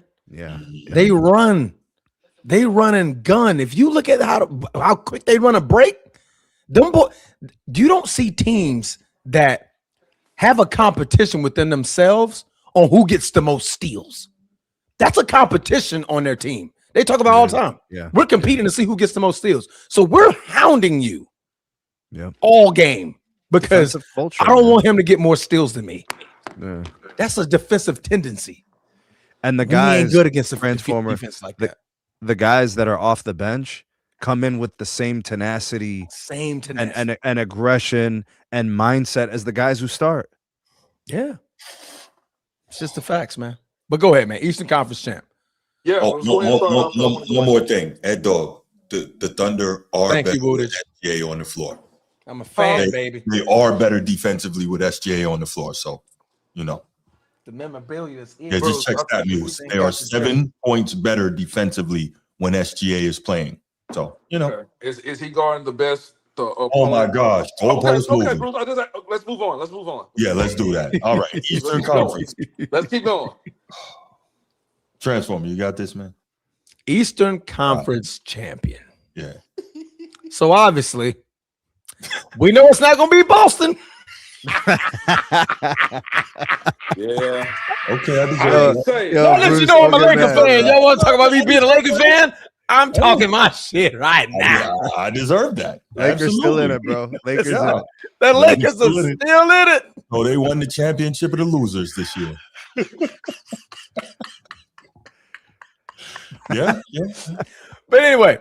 Yes, sir. So obviously we saw the Philadelphia 76ers finally come down from a 1-3 deficit to beat the Boston Celtics. Not to rub that again, just stating the facts. We saw Detroit battle down from a 1-3 deficit to beat the Orlando Magic. So we know that they're going to be advancing to the next round. So right now we're waiting on the Cavaliers and the Toronto Raptors series to be over to figure out who the Detroit Pistons are going to play. But we obviously know that Philly's going to be playing against the Knicks in the very next round. Now, earlier, this was becoming a good topic about the Philadelphia 76ers battling it out against the New York Knicks, but Sneed was not a part of that conversation. But I like where Sneed is going to go with this conversation because I tend to agree with Sneed quite often. And so, Sneed, take it away. Philly versus the New York Knicks. We have fellow Bruce over here, who's a major belief that Joel Embiid, when healthy, is the best player in the league. Best big man in the league. Best big man. Yeah. And then we now have brother Deshaun Jackson, who's over here capping up for the Philadelphia 76ers. So, Sneed, where's your stance on how this series is going to go for Philly versus New York? This series, if Joel Embiid plays all games, goes 7. If he plays all 7. Yeah. If he misses games, the Knicks are going to win this series in 6. I'm not going to do this, bro. I agree with Bruce. Joel Embiid is a problem when he plays. He is. He bumped his knee like he bumped his knee 3 or 4 times. He plays. Yeah. He bumped his knee 2 or 3 times in the game Mm-hmm. on things he can't even control. Like what's his name? Tyrese Maxey gets pushed by Jaylen Brown. Maxey goes flying into Embiid's knee. That has nothing to do with Embiid. His knee is a magnet for pain. People are just falling at his legs. You know, he does fall a little bit. He likes to hang around the 3-point line because there's less collisions, less chance of him falling. If he plays that way against the Knicks are going to win. And they have a defensive resistance. Not that Karl Anthony Towns can stop him, but Mitchell Robinson will give him problems, meaning it's not going to be easy. He could still score 30, but it's not going to be easy. And, you know, to be honest with you, bro, like, and if I'm looking at matchups and I'm thinking about what the Knicks can do, they're a matchup problem for the Sixers. The guards at New York can defend. Tyrese Maxey will not be able to get to the rim as easily. Celtics. I agree with Bruce. What about Brunson? Because we saw what CJ did to him. Brunson is the Knicks. Brunson is the Knicks' second best player offensively. Okay. Right? They're going to play through Cat. They saw what they were able to do against what's they called? The Knicks played them the Hawks. When they played against the Hawks, they had the most success when they had Cat at the top of the key, 3-point, the nail, the elbow. When he was dishing and distributing and could see the whole floor over the defense. Yeah, it was. They had free flowing offense because the thing is Brunson's the only guy who could consistently create for himself. But OG Anunoby off a screen, Josh Hart off a screen, guys curling around, like that's easy points if Cat makes the pass and delivers a clean pass. You mean a connected pass? Yeah, sure. Yeah, absolutely. Yeah, those two. Yeah, man. Yeah. So and I think the Knicks, I think you have a lot of very willing defenders who actually, if they got 100 energy, they're putting 99 of it on defense. They really are going to defend very well. So I'm not gonna say that Joel Embiid is going to play all 7 games, all 6 games, whatever the series goes. I think he's going to miss games. I think he's going to be limited in some games, and it's going to cost them the series. Do you think he might miss game 1? Yeah, he could miss game one. I think he'll play. He'll try to play. Yes, he could miss game one. But you know what? He is tough, bro. Yeah, Listen, I said this last year. Yeah. Joel Embiid, part of the reason why he's so injured now is because he played through an existing injury because he wanted to prove he could play. And he wanted to prove that he was a winner. And he tried, and it hurt him. And it's unfortunate, bro. But he has bad luck, bad fortune. Seriously. Mm-hmm. Yeah. Well, that is true. Well, let me just say this here. Well, Jason Tatum and the Boston Celtics are not going to the next round. No, they are not. They're not. Well, Jason Tatum didn't go to Game 7, so continue. Okay. Yeah, sure. Happy about that. He's not lying. He's telling the truth. Yeah. Why you bringing my name? Anyway, let's keep going. Gotta be kidding me. So, man, I would now let me talk about this one with the Detroit Pistons and Orlando. What I don't think we was the prisoner of the moment when it comes to Banchero. I just say that he wasn't really just. I don't know what happened with him in the season. I think if they had Franz in this game, they probably would have won it. They probably would have. Yeah, bro. They brought Banchero players. They brought in players to make his life easier, and he regressed. I have concerns, bro. So who you blame this loss on? The team, because teams play. So I blame the team. He's imploded. part of it. He's a player on the team. I don't want to give anybody complete blame. I'm just saying he, throughout the course of the season, showed regression. I'm not going to say just a certain game or anything like that, Eddie. I'm saying collectively over the course of the season, he regressed. And you can't just expect players and teams to just flip a switch and all of a sudden change their identity in game 2 of the first round of the playoffs. It doesn't work that way. And that's true. And let me give a credit to Tobias Harris. Don't you know? Balled out. Man, nice he's the only player that I can think of who made a ton of money and never made an all-star team. Yep. No, he made one, I think. I think he made one. I think he made the one in Orlando. I'm pretty sure he made You ever heard one. of Chandler Parsons? He made an all-star team? Chandler Parsons made an all-star team. Damn. Yeah, but you want to talk about a guy who made a lot of money and like really didn't do anything? Like agents, like Kirk Cousins' agent's cousin. Yeah, I mean, and then now when it comes to the Knicks, I mean, look, man, Mikal Bridges, bro, they paying you this bread and they traded 5 picks for you. Whose fault is that, Eddie? Whose fault is that? Right. Man, Mikal Bridges didn't make that trade, bro. Sure enough, didn't. No, he didn't. That would be the GM of the Knicks miscalculating his worth. But right? hold on, but we got to put some of that on Jalen Brunson because Jalen Brunson did ask for him to come. Oh, but he didn't ask for the amount of picks to be sent that way. Yeah, but here's the thing about Jalen Brunson, and I think people are starting to learn it. You're not going to win a championship with him as your key focal point on offense. Yeah, he has to be a piece. He can't be the piece. Correct. Yeah, and then man, look, and also, man, look, shout out to Cade and them, man, they did good. Man, Jalen Duren, hey, man, look, you stepped up. Man, bump all that stuff they saying about with Wendell Carter and Andrew Reese, bro. You showed, hey, she can post all that stuff she wants to on her IG about you. Hey, can I take a victory lap real quick? Go ahead, brother. All right, I'm going to take a victory lap real quick. After the Pistons lost the second game of the series, I said that the series wasn't over and the Pistons were still going to win. Right. Because I know how these things go. Okay. A team like the Magic overachieved, and they did a nice job of controlling the front half of the series. There came a point where the Pistons decided to be the Pistons. So they weren't themselves for the front half of the series, and then the back half they were when it really mattered. So I'm just going to take my victory lap. Everybody who said the Magic were going to win after watching the first few games, prisoner of the moment. I mean, and this proves this is a lesson to everybody out there. When you truly believe in something and it has logic and reason, just stick to it. If you end up being wrong, fine, but stick to your guns because people just don't know. Well, I mean, look, bro. I hope that I'm game wrong one. about the What did you saw with that game one, though? You know what I'm saying? Because K was being consistent. Yeah, I think the K turnovers was what was turning everybody off. Yeah, for sure. He had the most turnovers in the playoffs. I think he leads. I think it was like what? Okay, well, but tell me about Kate's turnovers in the front half of the series and the back half. Night and day. Half, he calmed down on that. I give you that. So this is my point: is if you literally break down the series went 7 games. That's 14 halves of basketball. Tell me about the first 7 and tell me about the last 7.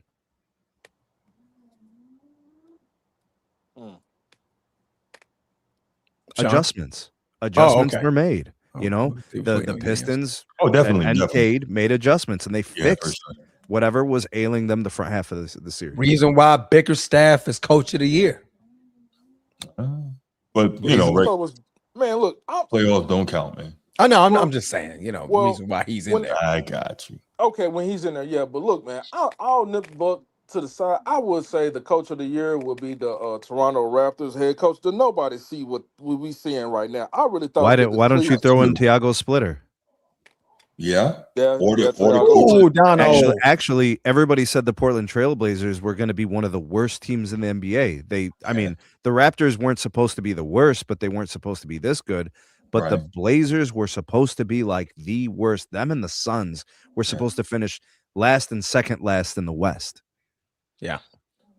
Thiago Splitter is the coach of Blazers? Yeah. I was today years old when I found that out. Yeah. It's crazy. I didn't know till like last week, bro. Yeah, I found out a couple weeks ago. Bruce, let me hear your thoughts on if the Toronto Raptors beat Cleveland. It ain't looking good now. What would they do? Now. What they need to do? You know what? It sounds lazy, but just make shots, man. They're not shooting well. They're shooting 40% for the game and 26% from free. What's up, Yasmin? Salam. And you know what? I would say this here, man. As much of I'm a fan of Donovan Mitchell, man, it's like, I don't know. When cooking right now, third quarter already got 5. You know what I'm saying? Yeah, he's cooking now, but man, he does. Man, he chokes sometimes. Pause in these playoffs. When he's in the playoffs, he does choke. And we already know about. I mean, what was that? Agreed with the choking on Donovan. I mean, what was that when he was with Utah when they played against the Nuggets? I know him and Jamal Murray. They was going. I'm about to say that boy Donovan was having games of his career in that series. Yes, he was. That man was dropping 4 pieces, 50 pieces. Like I'm trying. I'm trying. Like, can I get a little help? Was like one of the top 5 scorers in postseason points per game. Yeah, that man don't go out. He don't go out without a swing. No, he definitely was. Yeah, he's not finna go 4 for 10 in game 7. I tell you that damn much. That man gonna take 10 shots in the first quarter. Yeah, I'm not going out with no 4 for 13. Or I'm just going to shy away from taking any shots. Now, Donovan Mitchell is going to take about 25, 26 attempts at minimum. Yeah, he's going to try. And then, like, for the Eastern Conference, who I would see going, I would like to see Philly and Toronto. And in the West, I would say it would be, it's so crazy. You want to see Philly and Toronto? Tyrese Maxey will average 38 points a game against Toronto. Damn. You think so? I mean, Scotty Barnes. He's that. Scotty dude, Barnes is not started. He's not going to stop Tyrese Maxey. Scotty. I mean, look, he will be an all defensive. What do you think of Derek White's defense? Derek White is a hell of a defender. Yeah, he couldn't stop Tyrese Maxey. Blew right past him. Jaylen Brown is a good defender. Couldn't do nothing right past him. Is he really? Yes. He's a good defender. Jaylen Brown, the guy who got stops on Joel Embiid in the paint. Mm-hmm. Oh, that man. You know, see what y'all don't understand. I'm just messing with Bruce. Ed Dog believes that if you gave Jaylen Brown any credit, you're disrespecting Jason Tatum, so he can't. Well, we don't disrespect somebody that didn't play, bro. Listen, my little one is sitting next to us. She's got a headphone on. She can't believe what she's hearing out of Eddie, bro. She really can't get it. She doesn't understand how. She's like, who is this guy saying these things? Well, I take the same, stuff from Bruce's little B. You know what I'm saying? But you're just throwing it back, right? I mean, all jokes aside, I mean, like it would be nice to see, but in all seriousness, all jokes aside, I would like to, Joel Embiid. If Joel Embiid gets there, man, look, I gotta give props to Joel Embiid if he gets to the finals. Will they win? Who knows? But yeah, but only reason we agree that the Knicks are the favorite to get to the Eastern Conference Finals. Man, I don't know if I agree with that, man. This whole thing is hinging on Embiid's knee. This whole thing. So I guess that would make the Knicks the favorite, yes. Or Paul George turning back into pandemic P. Mm-hmm. Right now we're getting playoff. We get a little bit of playoff P right now. Yeah. Oh, Yasmin, what you doing? Well, Oh, we got the camera. That's true. And then, she's hijacking the show, y'all. She's hijacking the show. She said, "You know what? I'm sick of Eddie. I'm hijacking this show." So what would y'all say if it was, Toronto get there, and then we got OKC? I mean, SGA from Toronto. I mean, who knows? What is the question? SGA from Toronto. I mean, no, if Toronto Raptors get there and they beat the Cavs, and they will have to play, of course, Detroit, but I could see that'd be a good matchup with Detroit and the Raptors. It'll be an unforeseen matchup, but Mm-hmm. I think Detroit would probably beat them in 5, right? Yeah, I think it's Detroit to get them out of there. Okay. I mean, the best series is probably going to be, healthy Knicks versus healthy Sixers. What the hell is James Harden doing? And the reason I put healthy is because you're trying to assume that Embiid plays all the games, but that's just not likely. This is why you give it to Donovan Mitchell, baby. Donovan hot right now. Let that man cook. Is it true that, man, they said James Harden is terrible in game 7s? He is. He's not. He's played. Not terrible in game 7. He's played in 7 game 7s, bro. Yeah, but right now he's shooting a bunch of air balls. The drop off from his. The hell was that, bro? You seen that shit transform? That was terrible, bro. You just saw Donovan Mitchell cook these guys like 4 straight possessions. But what are you doing? Let's draw it up for Harden to throw up an air ball from 23 feet. Man, y'all before me. That's crazy. Well, yeah, that makes sense. Y'all before me. Yeah, stop the bootlegging, Eddie. Man, hey, this on Peacock. I got the I got. Oh, that. I got Peacock. Mm-hmm. So, did you know before the Cleveland Cavaliers went up 10, the freaking ratio of the point differential was 0 by the start of the second half. It was a 418 points scored total per team, both shooting 47% from the field for the entirety of the series. Good block. That's a crazy close stat. What are you talking about for the series? For the series, the same amount of points scored and the same field goal percentage. Yeah, and here we are in game 7, right? Yeah, that's crazy. God damn, Donovan, that was a hard ass foul. Yeah, but you gotta imagine that the Raptors are playing like they got nothing to lose, right? It's house money. Nobody expected them to be here, And then Brandon Ingram, man, they said he was like a KD 2.0, but I don't see how. I'm gonna tell you what he did wrong in this series. I'm gonna tell you what he did wrong. After game 1 or 2, I forget which game it was. He said something about the coaching staff and the way they decided to get him looked. That was game 1. Okay, game 1. Yeah, that was game 1. That was a big mistake. You don't do that while a team is making a run. You know what I'm saying? You're trying to do this for the team. You don't need to disrupt and rock the boat. That was really foolish of him to do. I mean, look where it's gotten KD talking about his teammates. He's become a malcontent. You know what I mean? Now he's a problem. He's a visceral betrayal of teamsmanship. They were actually saying that he may be looking to request a trade out of there this summer. Oh, they don't mind him wanting a request. They'd love to move on from him. Mm-hmm. How did you get here? Nobody's supposed to be here. That's crazy. But I mean, then you got shout out to Deborah. Shout out to Deborah. By the way, she's Guyanese, y'all know. Just she finding these. Yeah. Finding these. My people are right, man. Yeah.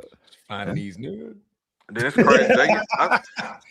I didn't think the Raptors would have a chance anyway without Iman quickly. So he's been out. He's dealing with a hamstring. And they gave Donovan Mitchell. That would have given the Cavs more problems. Yeah, that's gonna be a flagrant. Yeah, upper anything above the shoulder, and not a play for the ball. Yeah, that was gonna be. They're still reviewing that layup. No, they're reviewing the foul on Donovan Mitchell. The flagrant. What? Yeah, no, they call it now. They upgraded it to a flagrant. So, Steve, I got a question. So, if y'all advance and y'all play Detroit, what needs to be the game plan? Try not to lose in 5. No faith in the Cavs, man. I got faith in the Cavs. You need. Here's what you need. Here's what you need. Here's the game plan. Y'all got more scoring than the Pistons do, though. It doesn't matter. Here's the thing, bro. It's defense, man. The Pistons know and believe that they're 100 times tougher than the Cavs. So they are going to put pressure on the perimeter. They're going to run them off the 3-point line. They're going to try to win in the paint. Asar Thompson, Cade. Defender. I mean, just generally speaking, the Pistons can defend, and then Duren is a fantastic paint defender, rim protector, he's tough, defensive man. rebounder. He's a good player, bro. Yeah, so the Cavs don't have the type of identity to where if you punch them in the mouth, they're comfortable there. Like I don't know, you've ever watched like UFC or boxing, and you're like, you could tell some guys are not comfortable being punched. The Cavs are not comfortable in a war, in a battle. They're not comfortable in that space. When some teams are. The Thunder are fine if the game gets physical. The Spurs are fine if the game gets physical. The Pistons are fine. The Knicks are fine. The Sixers apparently are fine. You know, but the Cavs aren't that, bro. The Lakers Raptors definitely fine.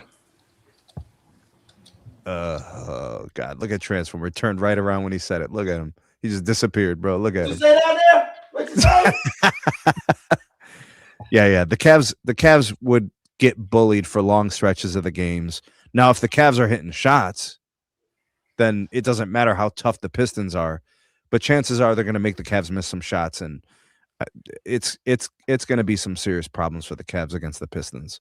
And you know what? It's so crazy. How to pronounce his last name? He used to be the former coach of the Cavs. That would be a good. That's Bickerstaff, yeah, Bickerstaff, yeah. So they moved on from Bickerstaff like he was the problem, and not a lot of people agreed with that. So who was the problem then? It's the team, the roster. The team, it was But it's easier to replace a coach than to replace the team. Man, $50 million player is an inconsistent man. I'm sorry. By the way, Kenny Atkinson's a fine coach, but he's not better than Bickerstaff. You know, and the Cavs aren't really a better team than they were than when they had Bickerstaff. It's not really that different. Yeah. James. All right, guys, James man. Harden. Eastern Conference Finals champ will be the New York Knicks. All right, man. Thank you guys for tuning in to the Format Podcast, man. Don't forget to hit that like and subscribe button. Don't forget to share with 5 of your friends. Tell them to share with 5 of their friends and let the show multiply. We're trying to get to 2,000 subs before the end of the year. That way we can get this. Man, 10,000. That's what I said. I said 10,000. You said 2, bro. I probably said 2. I said 10 too fast, but 10,000.